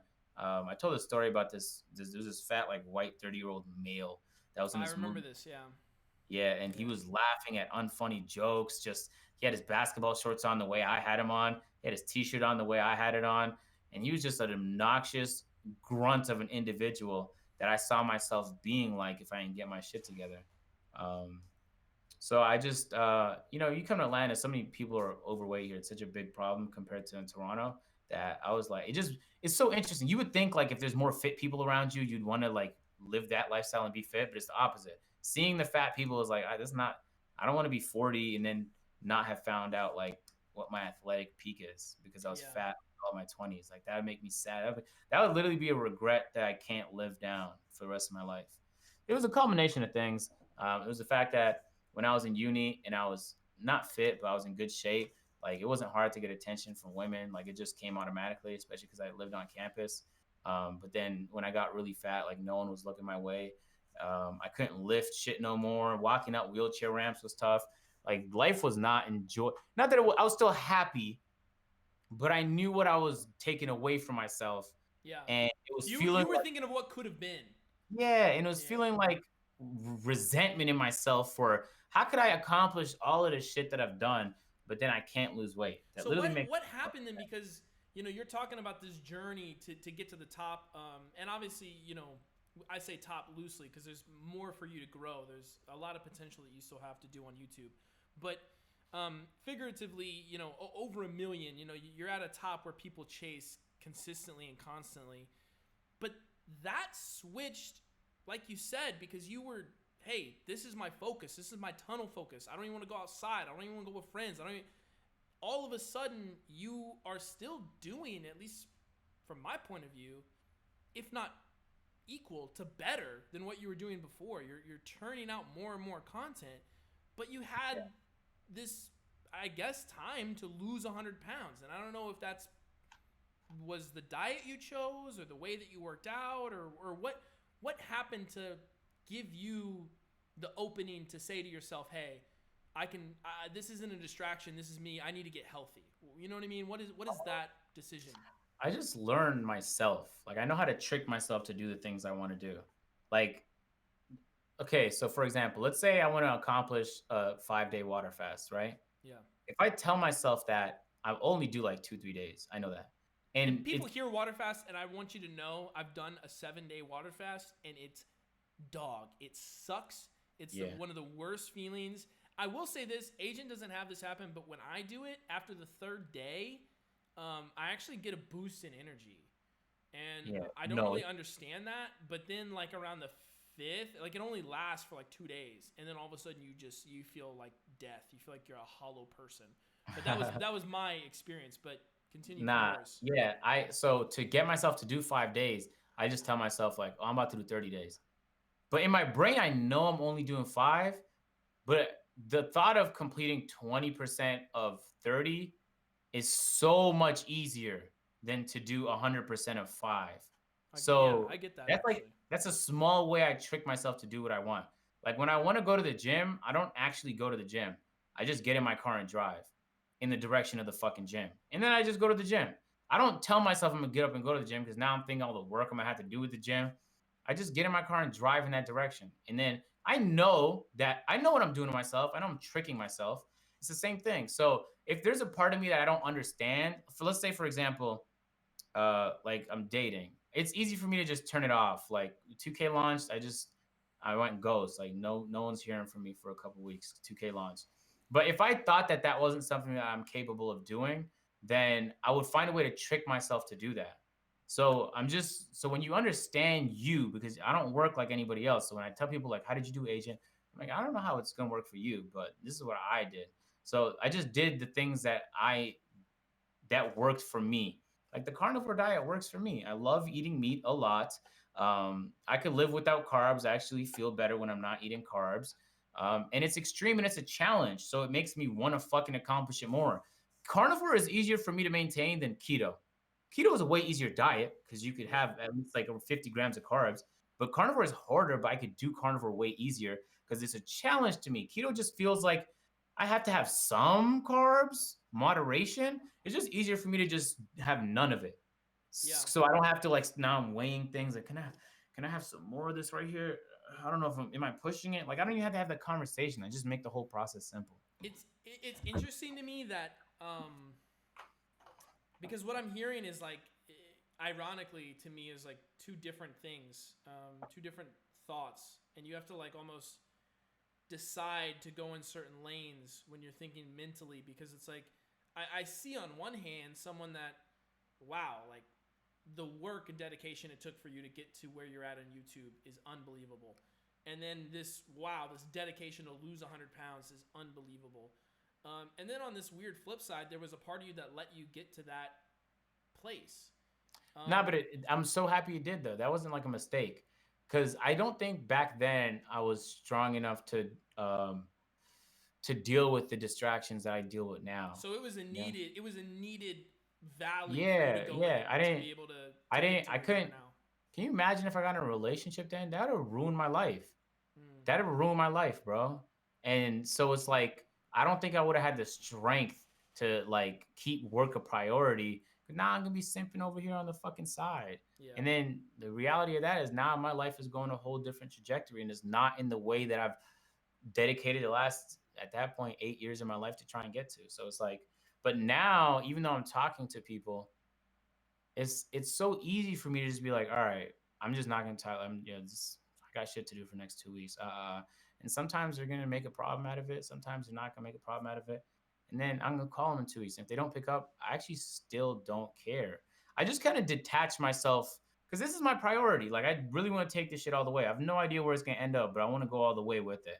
And it could end up with like I wanna see A.M.P you go all being the way, viewed. baby. Like my podcast could be the biggest fucking imaginable thing. I Yeah. could be like top tier streamer one day. Like I don't. Yeah, you're right. I might have been pushing it there. My bad, Aim. I was getting real ambitious. Yeah. Come on, leave one of the industries for me. Come on now, come on. You can't have it all. Nah, but I just know what I want, and as I'm Yeah. getting to know myself, I know how I'm learning how to get it. To get myself to upload every day, I have to make myself believe that I'm uploading 2 times a day. That'll get me to upload 1 a day frequency. If I tell myself 1 a day, they're gonna get videos every other day.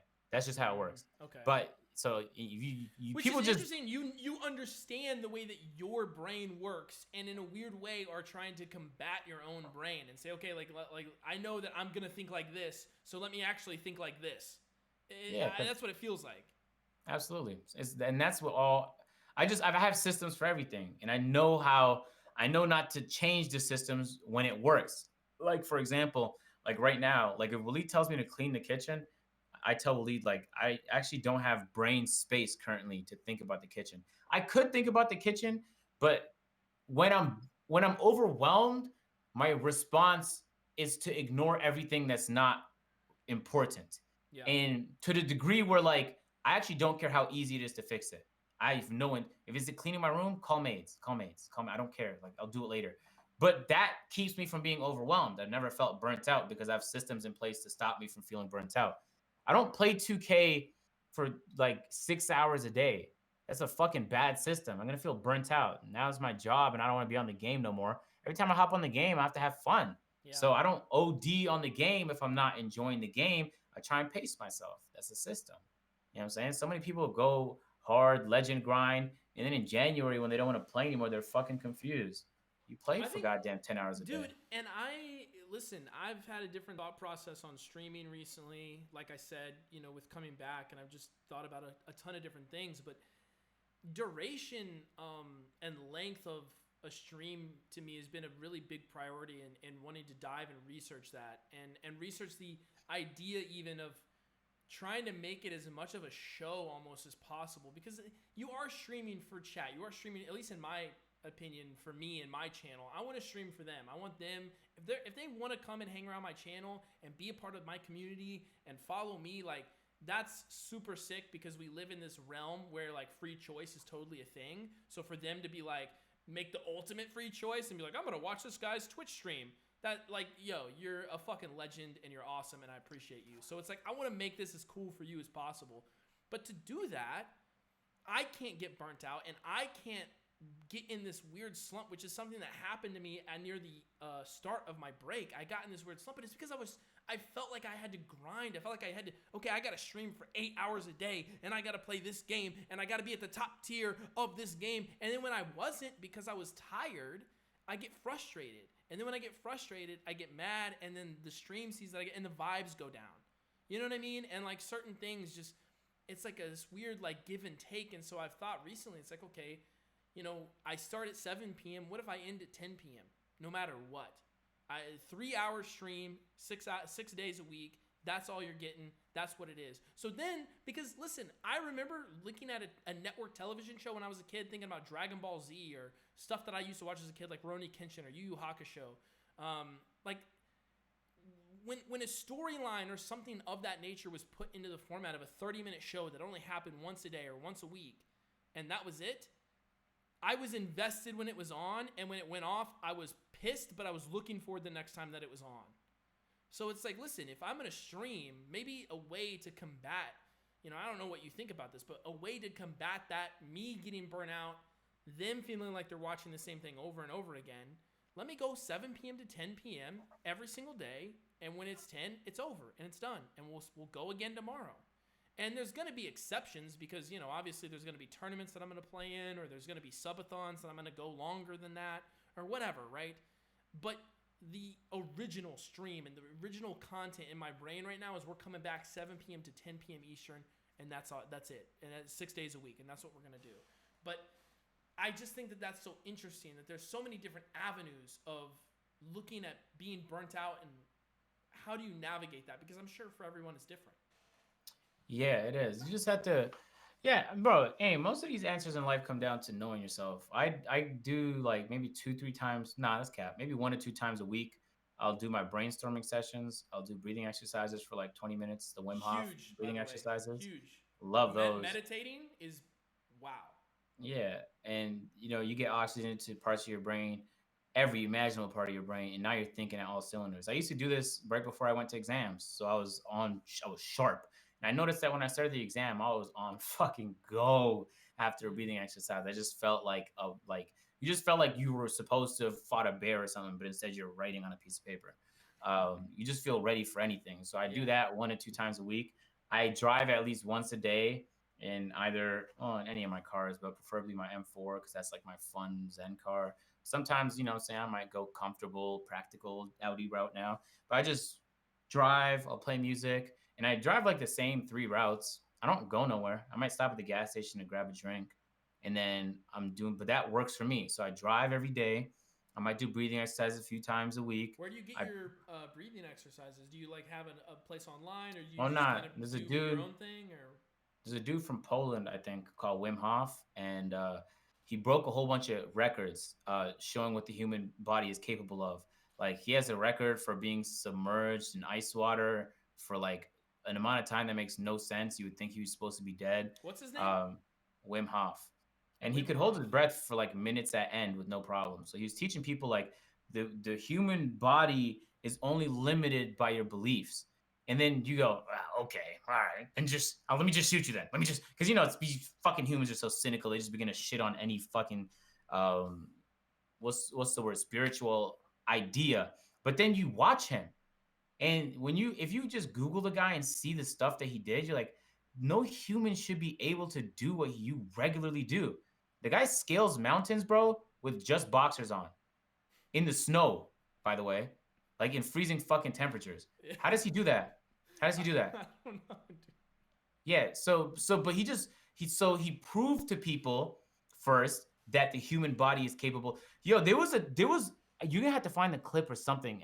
I don't know if I don't know where it is, but this guy proved. Just tell Mal what to look up. He'll I don't know what it is. I actually don't remember, but I remember hearing of it. He fought off a virus with his fucking mind. So then, What? so then when you stop and you think about that for a moment, it's not so crazy when I tell people that I don't feel cold. I just refuse to feel it. My body feels it, but my brain doesn't register it. So the actual feeling of cold and the shivers, I don't feel that. I feel my hands getting numb. That's wild, dude. But I don't feel cold. I am a baby back bitch, bro. I'll be out in the which is crazy because I grew up in Kansas. But it's like and maybe it has something to do with me just traveling a lot because I've gone to different environments like Seattle, Atlanta, Kansas, Texas. So I feel like in the places I've lived or whatever. But bro, I get here like I should not be cold, but dude, it's like 50 degrees here, and I'm like, yo, I need to put on a hoodie. I'm freaking cold. Yeah, but I mean, listen, that's fine. At the end of the day, it's like a feeling that just about anybody feels. Same thing applies with hunger. I don't feel hunger. Like I feel hunger maybe once a month, and that's usually after I ate sugar the day before.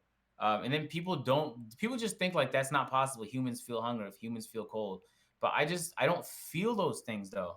And so it's like, that's your experience. I don't feel them. And it's not that I feel them and I'm in denial. I'm not delusional. The feeling I don't feel it. That those things don't exist to me. So the reason I left Toronto, part of the reason was the cold, but it wasn't because I felt cold. It was because when it's cold outside, it's snowy, bro, you got to shovel your driveway every 2 days. You know what I'm saying? Or the city will give you a bunch of tickets. You got to mow your lawn too. I mean, that's in the summer, but in general, in the winter, bro, you can't mow lawn with snow on it, AimHigh. No, I know. I'm just saying. I was referring to a callback. You grew up in Kentucky, bro. Come on, man. Kansas. Oh, but yeah, you're right. Kentucky is Kentucky. Um, Yeah, okay. you know what I'm saying? But people, you can't play basketball outside when it's snowing. People Yeah. aren't outside. People are inside doing activities inside. And I'm the only one who's like, bro, let's just go outside. Who cares? Yeah. You know what I'm saying? Me and Waleed, we used to we rented this Jeep. We would just take the top down and torture people. And I'd be in my shorts and t-shirt in negative temperatures with snow outside. Bro, I went through an actual blizzard one time in basketball shorts and I didn't feel anything. There's a time limit to the thing. Like after 45 minutes or so, like I'll be like, all right, you know what I'm saying? I don't have infinite stamina. But You it's can like, miss me with that, dude. I'm good. but all back to say with the breathing exercises, Wim Hof proved the human body is capable of more than we give it credit for. Yeah. I do his breathing Which for exercises all sure the is time. true. And if you do his breathing exercise, aim high, you're not gonna believe me until you do it, and you can be like, "What the fuck?" You can hold your breath for like 2 to 3 minutes with no problem. Wow. Yeah, I'm and gonna have to start doing this before I get on Valorant. You know what I'm saying? Take me. and you think I'm joking, but if there's a big game, you absolutely should be doing that, Bet. without a doubt. Yeah, 100%. But I just do that 2 3 times a week just to like, now I'm in the zone. And I usually do it before I think, so I make decisions throughout the week on like how to change the trajectory of whatever's going on around me, and I'll do breathing before I do that.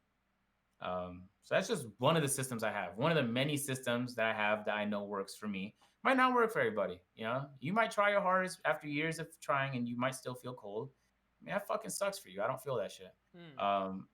But you know what I'm saying? That's how the shit go right there, aim. And it's All mental. which is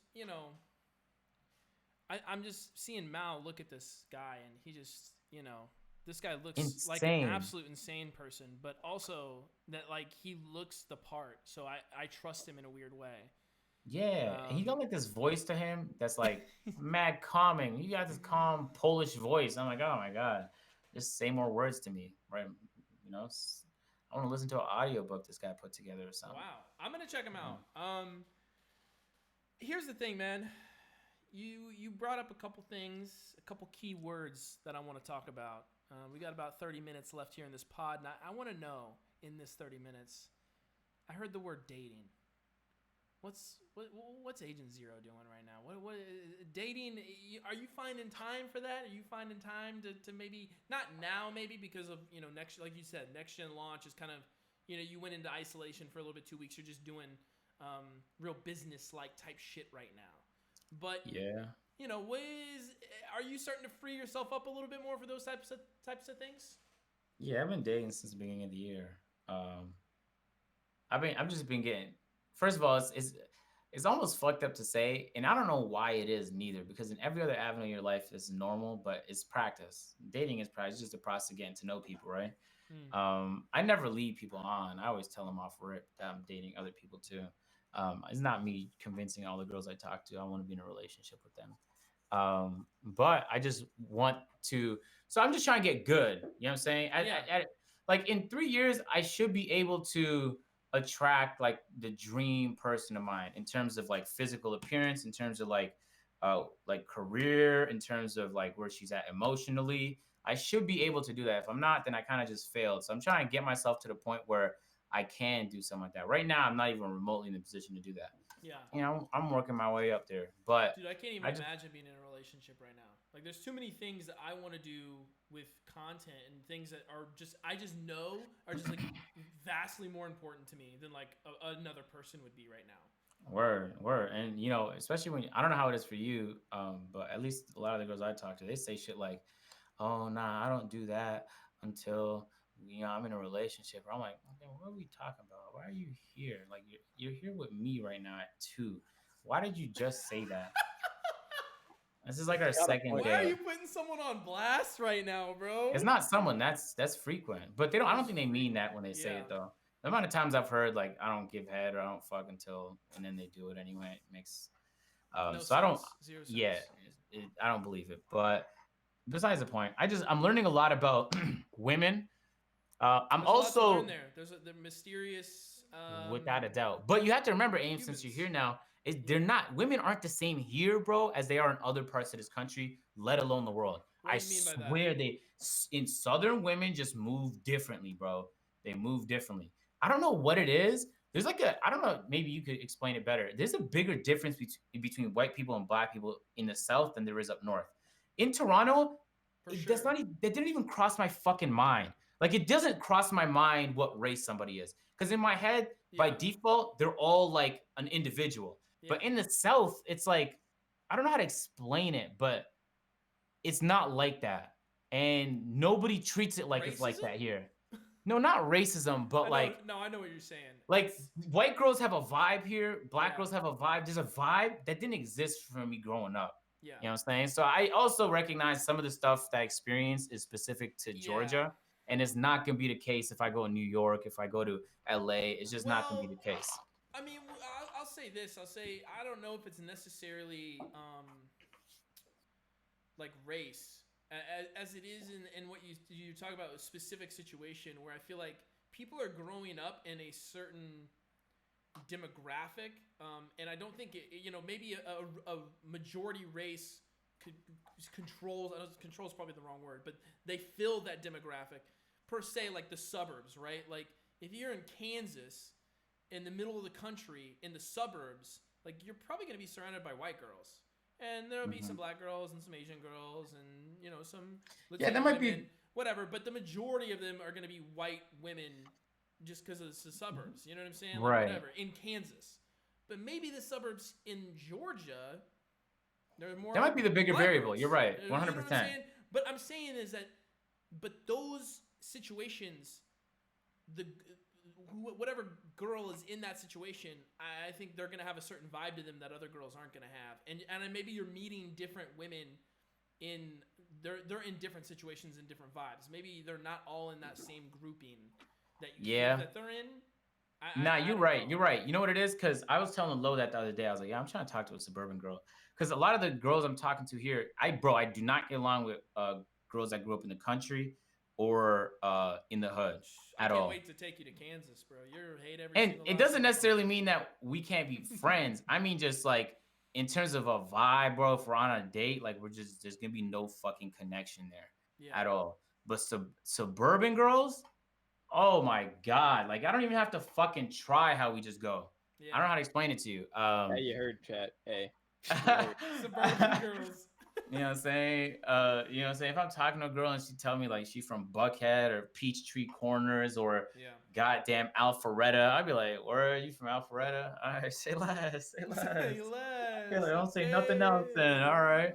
But I mean, I'm just trying shit at the end of the day, you know what I'm saying? And we'll see. I feel like I've gotten infinitely better. Like I feel like I was weird, awkward, simpy last year. Even though last year I felt like I knew what I was doing.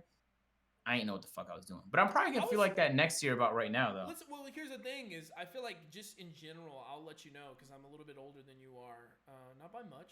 By a lot, I'd say. No, we're not gonna go into it, but just know it's not audience viewers. It's not that much.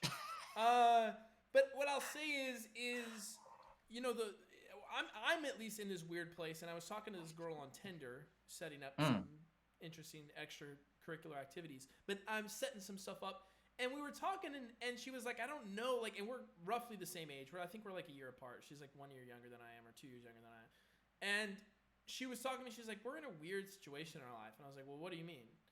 And she was like, well, like, I am kind of in the same place as you are, and which is, basically simplified is like, yeah, we want to see people, we want to fuck, but we also don't want to, like, continually invest and commit to those people that we're seeing because we have other things going on in our lives. But it's not that, like, we're trying to just, like, hump and dump and get the fuck out of there. You know what I'm saying? Like, it's not like that. Like, it's like, hey, like, I want to have connection with other humans, but it's like I want what's the saying, Mal? And then you want your cake too. You want to have your cake and eat it too. You know what I'm saying? Like, I don't know if that's just know this stuff. I'm not the producer. Listen.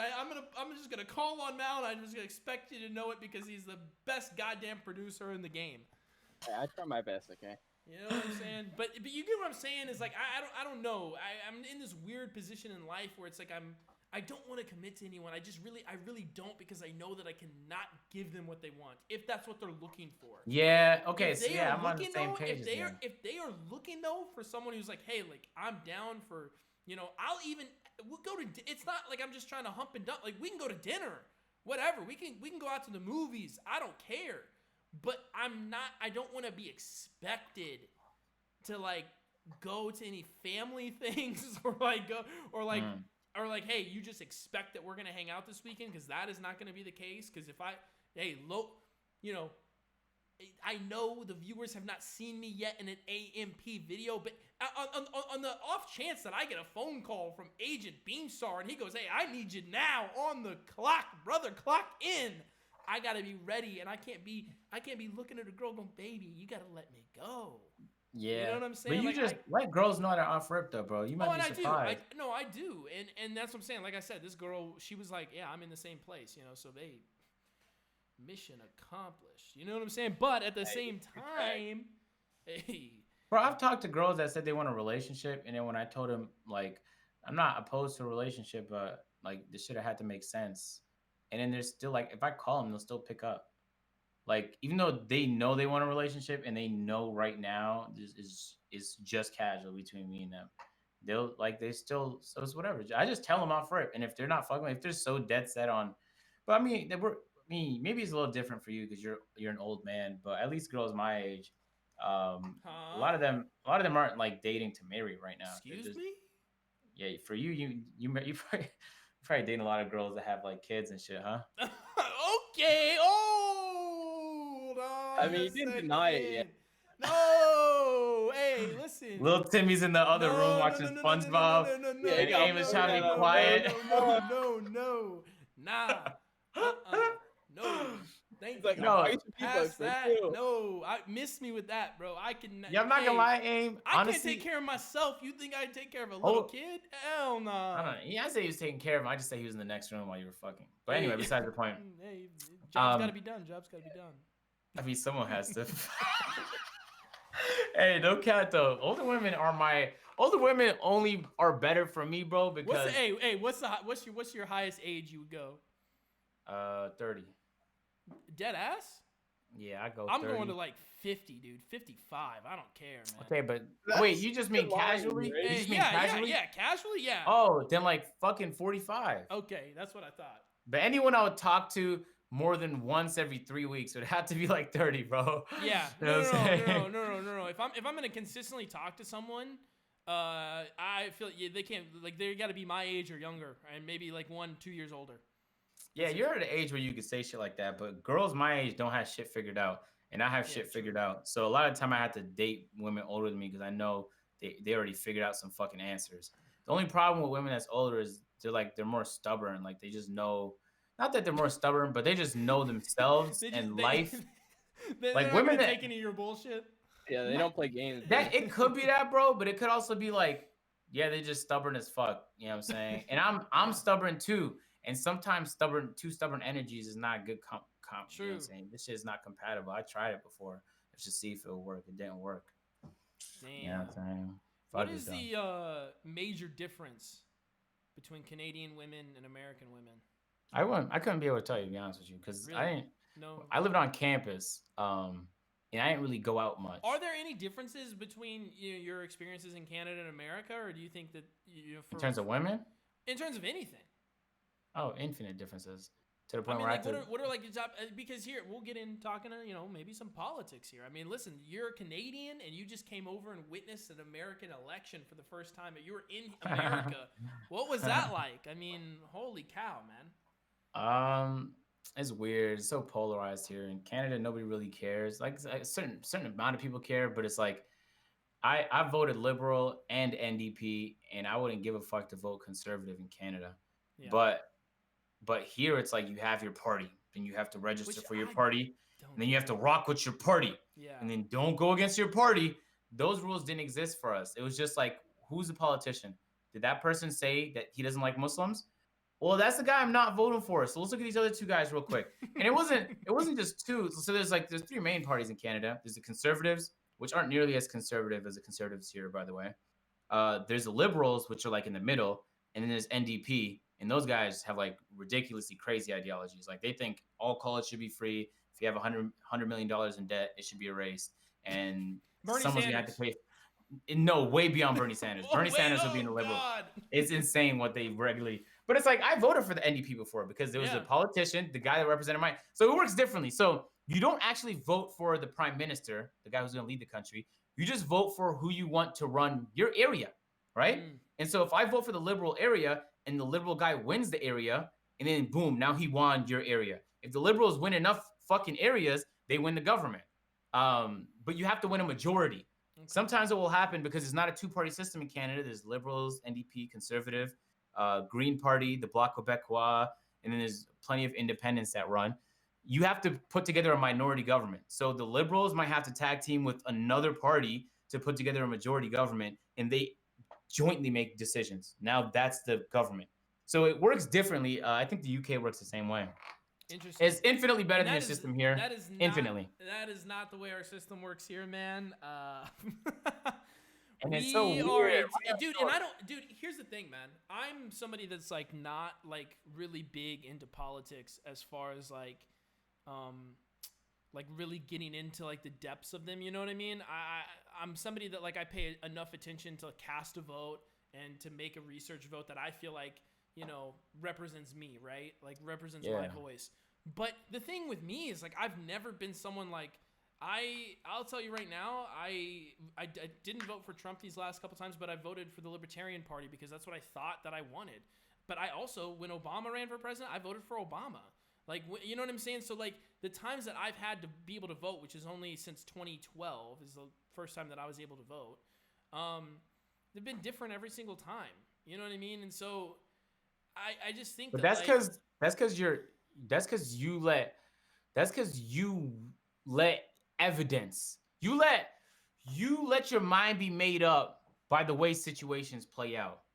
You don't have your mind made up and then look for the evidence that verifies what you already want to believe. Yeah. You know what I'm saying? Because that type of thinking is like, I hate that, dude. I hate when people tell me they just vote red because that's like they just vote red because that's who they voted for their entire life. I'm like, well, like, and it's like, all right, why? but like, what? Like, do you know, dude? I'm telling you right now, man. Like, I'm somebody like I think. Hey, listen, I think everybody should be able to marry whoever they want to marry. All those people that get married to whoever they want to get married should be able to grow weed. And all those people who get married and grow weed should be able to protect their weed with guns. Like, that's what you know what I'm saying? Like, which are all those issues are different if you're just going by parties. You know what I'm saying? Like, if you're just going by red, you're not going to have 2/3 of that equation. If you're going by blue, you're not going to have 1/3 of that equation. So it's like, I don't get why people are just so dead set locked on a party when it's like, I agree. I think you should be able to just kind of say, hey, okay, like, who's going to represent me the best? And let that change over time. And I don't know, for some reason, America just doesn't think that way. I don't know. It's because there's so much money in your guys' politics, bro. Yeah. AimHigh, bro. I saw a goddamn John Ossoff attack ad on YouTube, followed by a John Ossoff, but it was followed by a John Ossoff promo ad, followed by a Purdue attack ad, followed by a Purdue promo ad. And I've seen another guy too. I don't know who the other guy is, but he's getting on there too. Yeah, David Perdue and John Ossoff. Those are two. But there's another one. There's another guy. There's a third person. I swear to God, I don't know if he's running for what they are running for. I doubt it because they're the two things. But there's another. Oh, you talking about Wardell? Yes. That guy?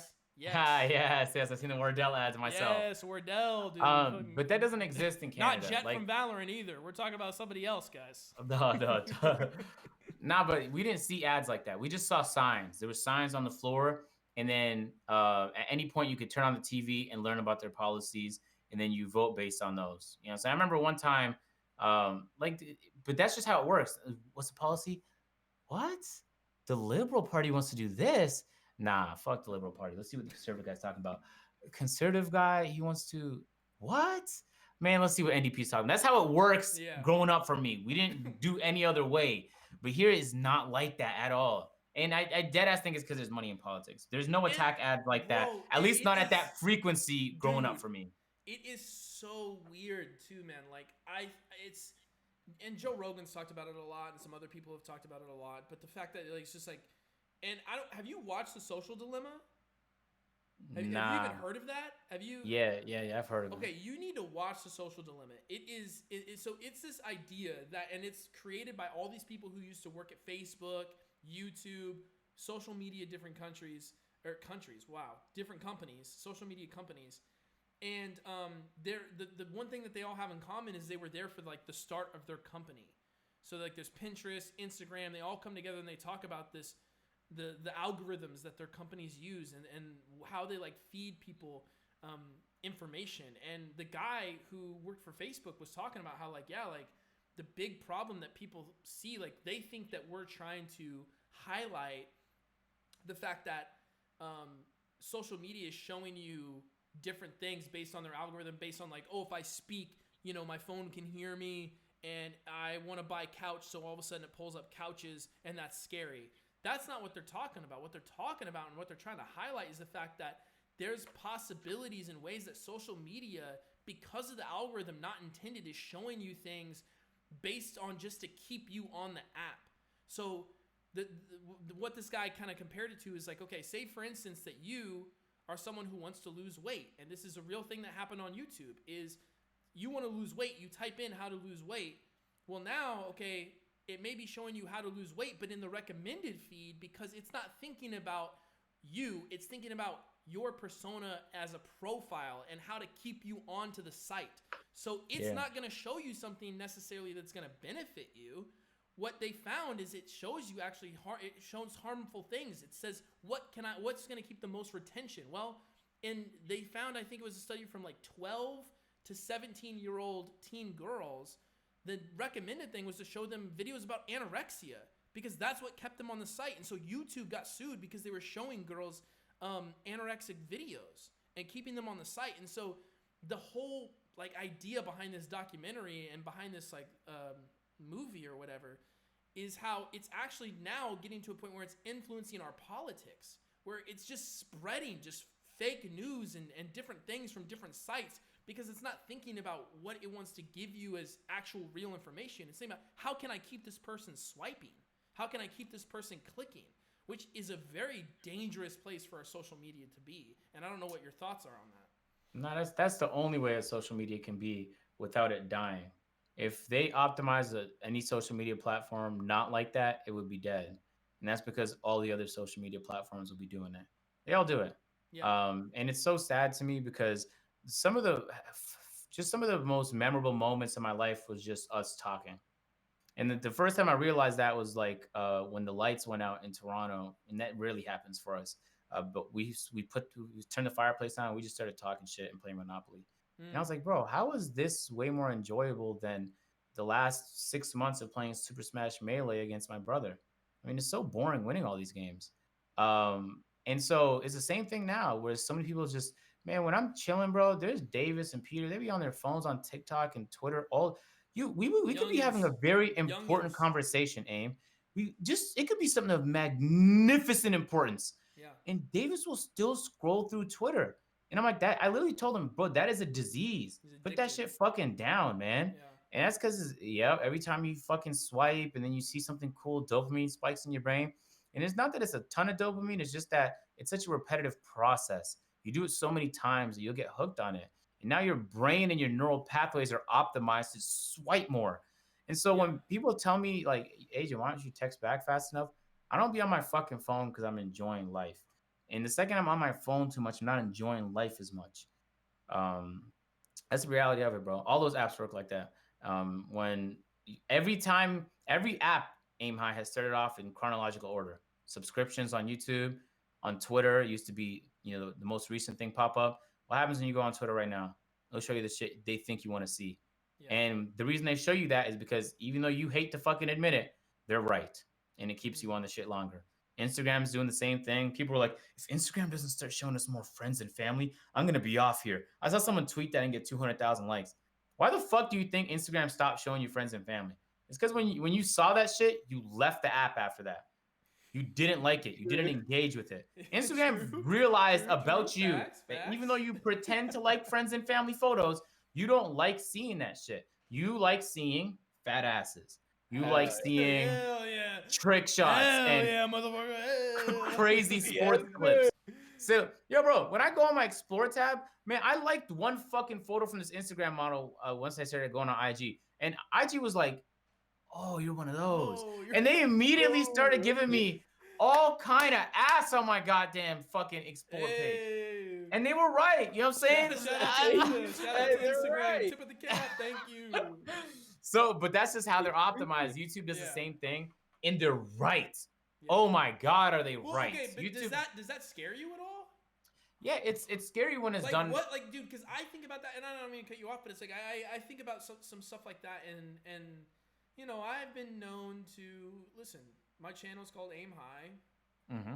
I've been known to, you know, maybe take a couple vitamins, you know, in the form of plants and open up my brain a little bit.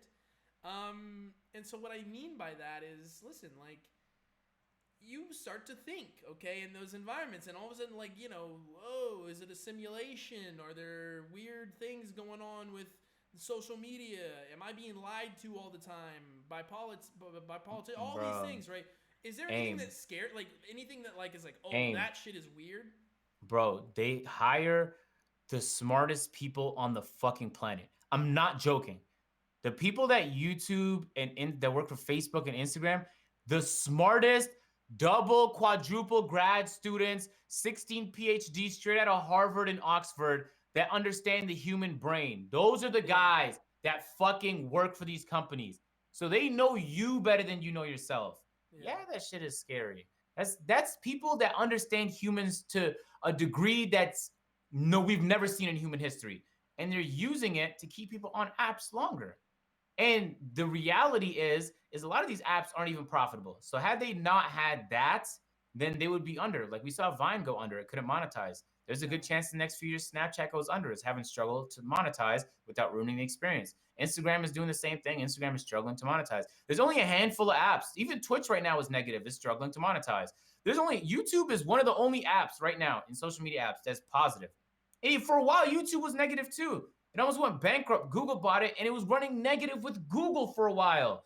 Music industry hit it hard, and it was like, how do we recover from this? We got to create systems. Twitch didn't. That's why DMCA is taking over right now. So YouTube is the most prepared social media.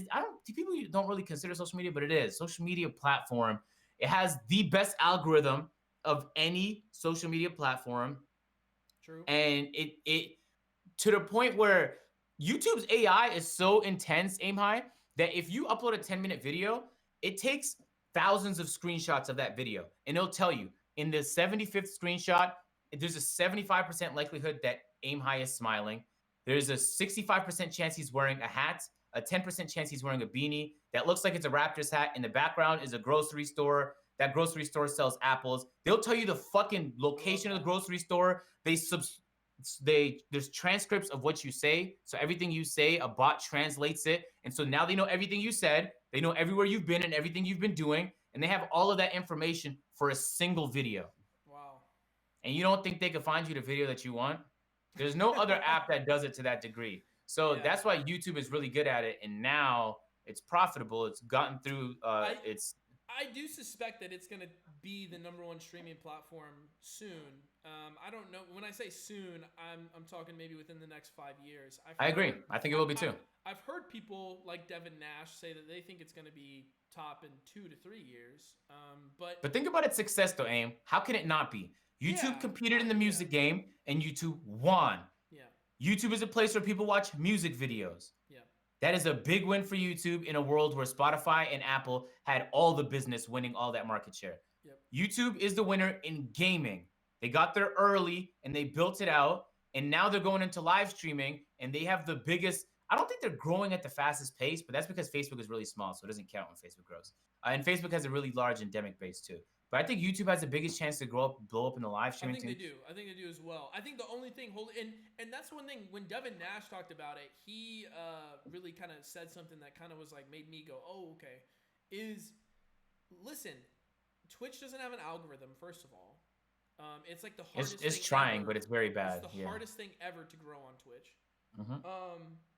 And there really isn't. Listen, this is somebody I was just at the last TwitchCon they had, and they're having their GlitchCon now, which is the virtual version of it. But there was tons of seminars about how they were trying to change and implement these things. And I gotta be honest, it wasn't good. Like nothing that they really provided me was like, oh, I can look forward to being able to be discovered on Twitch.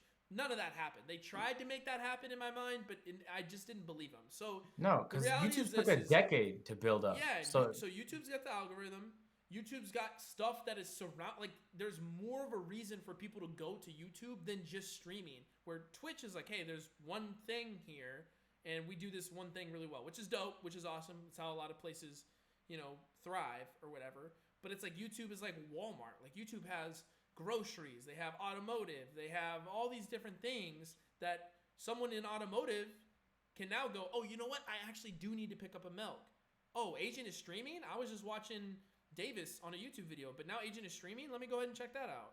Like, there's different things and different and VOD, retention and different things that will just keep that person on that site more. So yeah, of course I think YouTube is gonna grow and eventually overtake Twitch.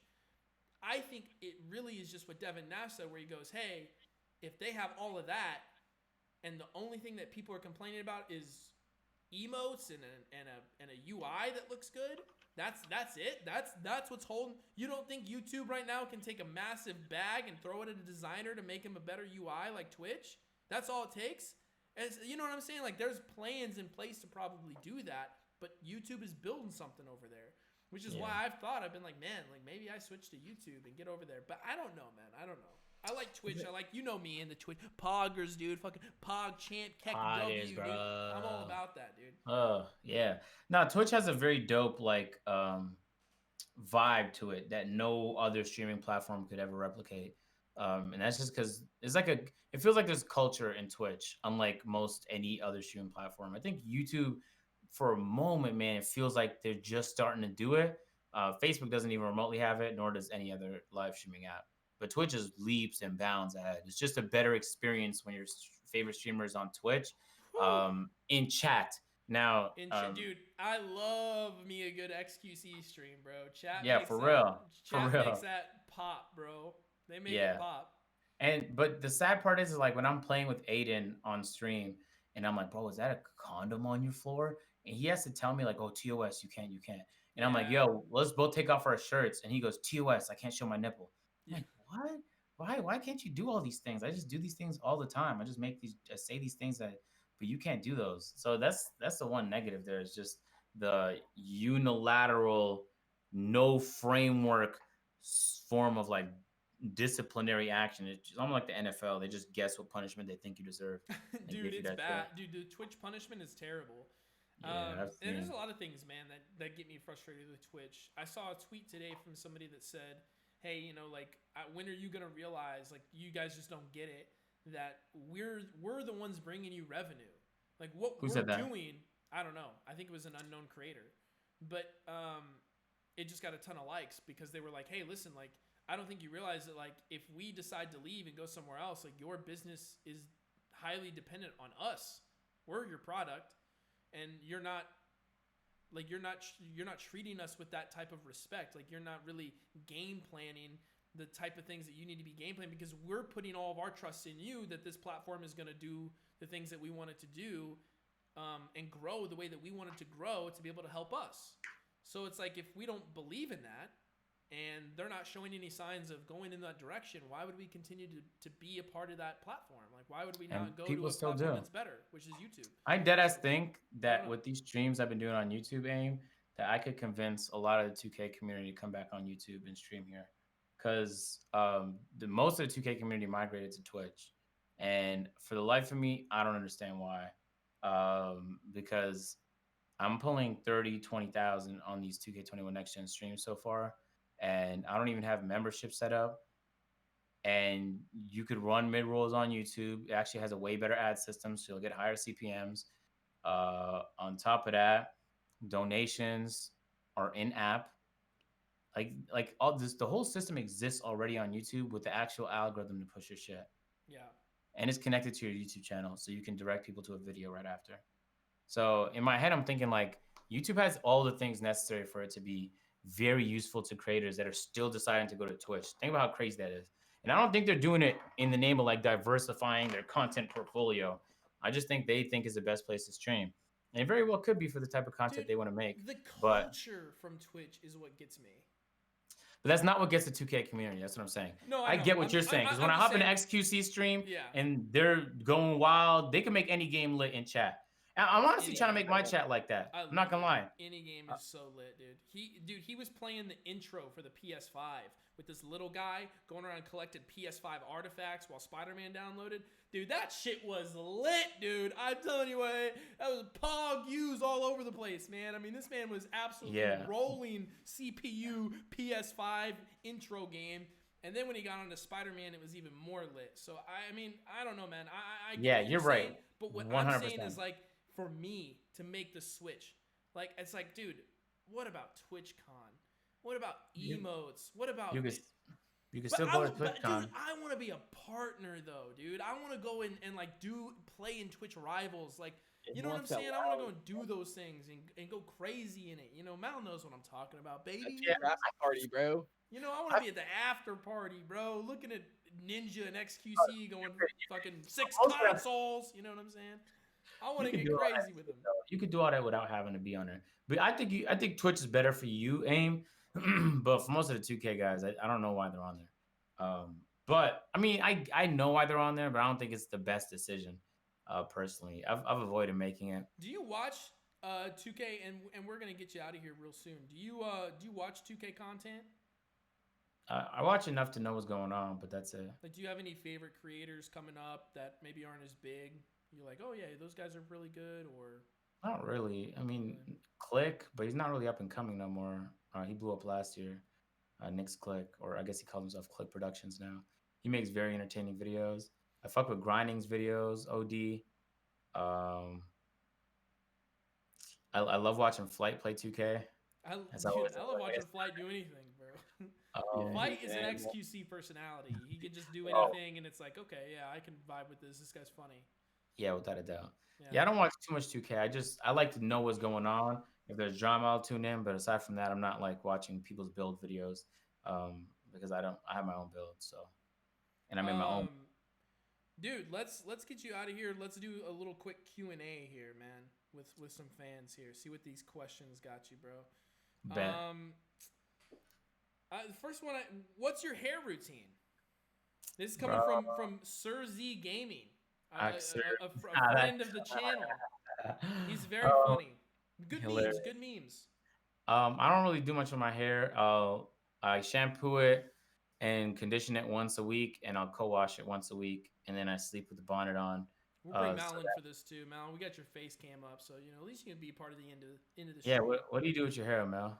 Me, honestly, bro. Feel me? I do the whole shampoo and conditioner thing, dude. Like I shampoo my hair once a week. You know, we don't do too much. Yeah, that's what I do. I can't. You know, they say you're not supposed to. Yeah, you're not supposed to shampoo it, right? Yeah, you're not. Well, I have curly hair, so I have to. But yeah, generally speaking, you don't want to OD, or else it's not good for your hair. My hair is not. It's just a bad question to ask because I don't really take great care of it. I just do what's necessary so that it's not like dandruff and shit. So at least it's healthy. Which is a good thing. Pineapple on pizza, yay or nay? I don't eat pizza at all. Mainly because I don't digest dairy well, and I don't like carbs. So it's like a double. I'm gonna have a bad day the next day. But without, because that's disgusting. I don't do the pineapple on pizza either. I do pineapple on pizza, dude. Sweet and savory, that's a thing. Disgusting. I'm gonna be honest with you. I have not read this question, but this is a long question. I don't know what I'm about to read, but I'm gonna read it because I don't know, man. I'm feeling risky. Okay. Two questions. That's how this question starts out. He goes 2 questions. Based on the content, Call Me Agent 00 puts out. I can see. I'm trying to like low key like read ahead while also reading, so I don't read something crazy, but. I can see he has a business mind. Analyzes stock charts is in parentheses. How has the move from Toronto to Atlanta helped his growth in his business ventures? ? And what went into the decision to move from Toronto to Atlanta? That's a lot to unpack there, but this comes from Ninja Turtle J. Moving from Toronto to Atlanta was 2 reasons: weather and taxes. My taxes went from like 50% to a cool little maybe 26% when I moved here. So I saved a ton of money until Joe Biden got elected. Yeah. Hey, man, L. It'll still LL. be Hey, spam chat and Twitch. LL. Exactly. True that. nah, but it'll still be way cheaper still because Yeah. you have to think about there's more than just income tax. Income tax is still gonna be significantly cheaper, but our sales tax was 13%. It's 6% here, type shit. It was just a lot. It's more expensive to live back there, and weather obviously. There's no winter here. They just skipped the whole season. It's incredible. Is What was there the other anyone? question? Well, the other one was. What influenced you to move, right? Well, it was just what. How has Atlanta helped your growth in business ventures? And then the other one was what went into the decision to move from Atlanta. So you answered the what went in. So as moving to Atlanta helped your business ventures at all? I don't know if that's something that you are you somebody like that? Do you play around with stock? Do you play around in other businesses? Do you dip your fingers in different cakes and pies or? I let the experts take care of that. I have a financial advisor who does those. Yeah. I have my accountant who does those. Yeah, my man. Just picked up a lawyer. He does those. I have someone who does the things better than I will, and they just take care of that. And you want to get into real estate, right? Yeah, and I'm having business. here in about a month. You should check out my podcast. We're having a realtor on, someone who's really into real estate, so maybe he can help you out. Maybe I low key bring agent in, ask a little couple questions. I can't do real estate in the next year anyway because I have to be here. I have to have 2 years of tax returns to get a mortgage anyway. Really? Okay. I'm not gonna buy with cash, so Yeah. I have to wait a year regardless. So I have plenty of time to just learn. But I will get into that without a doubt. I already am deep into equities and stocks. I'm deep into cars. Yeah, you are. Incredible. Yeah, you really are. Is there anyone who inspired you to become a YouTuber?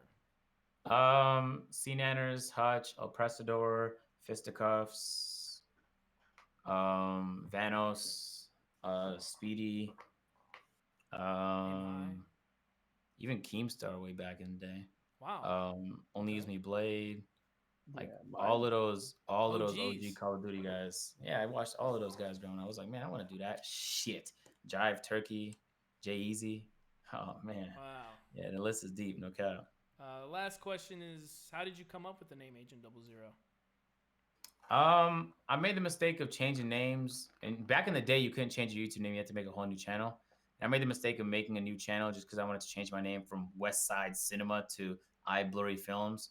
Equally fucking shit name. And I never got to the subscriber count of my old channel, so I just wanted to just jump out the nearest skyscraper. So this time I just chose something and I just stuck with it.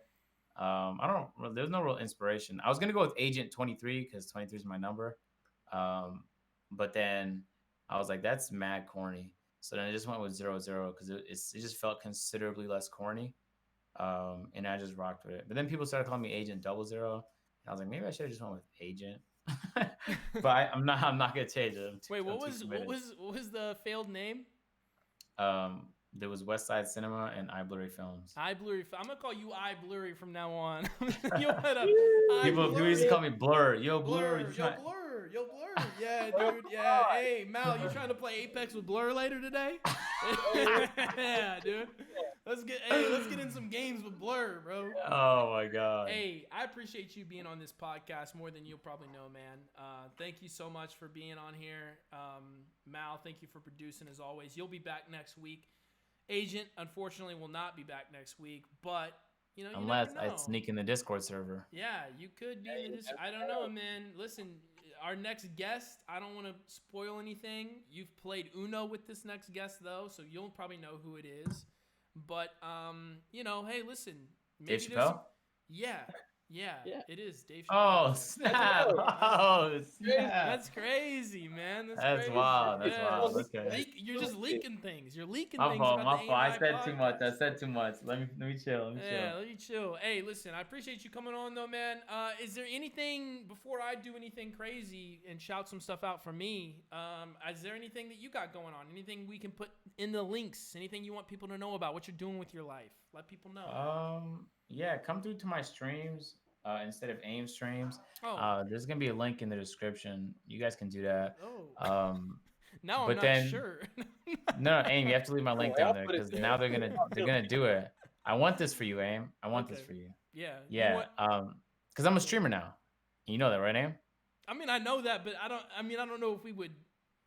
say you're a streamer. I think I am. I mean, I streamed 3 times this week. That made me a streamer pretty much. Nah, yeah, maybe. I think Hey, you know what? I want to be a really thanks, good man. friend. I want to be. man. I want to be a good friend. So you know what? Hey, listen. Yeah, you're the best streamer, BB. You're the best streamer of all time. Let him know. Yes, sir. Yes, you You know are. what I'm saying? He's the best streamer on and I'm better YouTube. than you at Valorant. That's just not true, bro. You're literally That average might set be gold. true. I'm not sure. He's gold. Yeah, He's literally gold one. He's literally gold No. one. I'm man. already plat. I swear I'm plat if I play, It bro. doesn't I'm matter plat if you're I play. plat. I'm I just- literally diamond and immortal, Yo, bro. guys, Like, what are you're you gonna talking carry, about? bro. You get carried. You're literally, bro. I'm literally Getting carried. like 2 stages above Hey, you. you're not wrong. You did kind of get carried. Who? Agent? Hey, I'm talking to you. I solo queued to diamond. What are you talking about? You're such a liar. What are you talking about? I did. I solo queued. You can did ask not solo Dodge. queue to Yes, diamond, I bro. did. You can Okay, ask so Dodge. Dodge did a You can flat ask break, Dodge. okay? Dodge literally has told me that I solo because I got my promotions by myself. He was not in my party. You are so cap. All right, whatever, I'm bro. not, bro. You are so cap. You didn't solo I- queue to goddamn diamond. Yes. Stop it. 3 diamond Mm-mm. 3. I was literally a game away from immortal. I swear, by myself, Okay. bro. Oh, Dodge. All right. I'm literally so Wait, upset right now. Because I don't actually know about that. I knew that you're like diamond, but that's No, about it. I'm being for real. I'm absolutely being dead ass right now. We can bring Dodge on the podcast sometime. He can talk all about it. But I'm serious. Okay, Hey, Dodge. we are gonna. Hey, listen. If you do not check out an Agent 00 stream, you are missing out. This man is just becoming better. His content is becoming better. He is just starting to release all this cool, dope shit. So please go check out his channel. His links will be in the description down below. As for me, we are coming back next Sunday. I'm not going to spoil the guests, but we're going to leave links. Follow our Twitters, me and Mal's Twitter. We're going to be announcing everything that happens with the podcast from here on out. I'm going to be dropping YouTube videos. Link's going to be for my YouTube channel, my Twitch channel, my Instagram. I'm going to give you everything that you need to follow me. Appreciate you guys coming out. This has been the AimHigh podcast with Agent 00 and Mal. Tell him you love him. Say something to end the podcast. One phrase or word. Let him know what it is, Agent.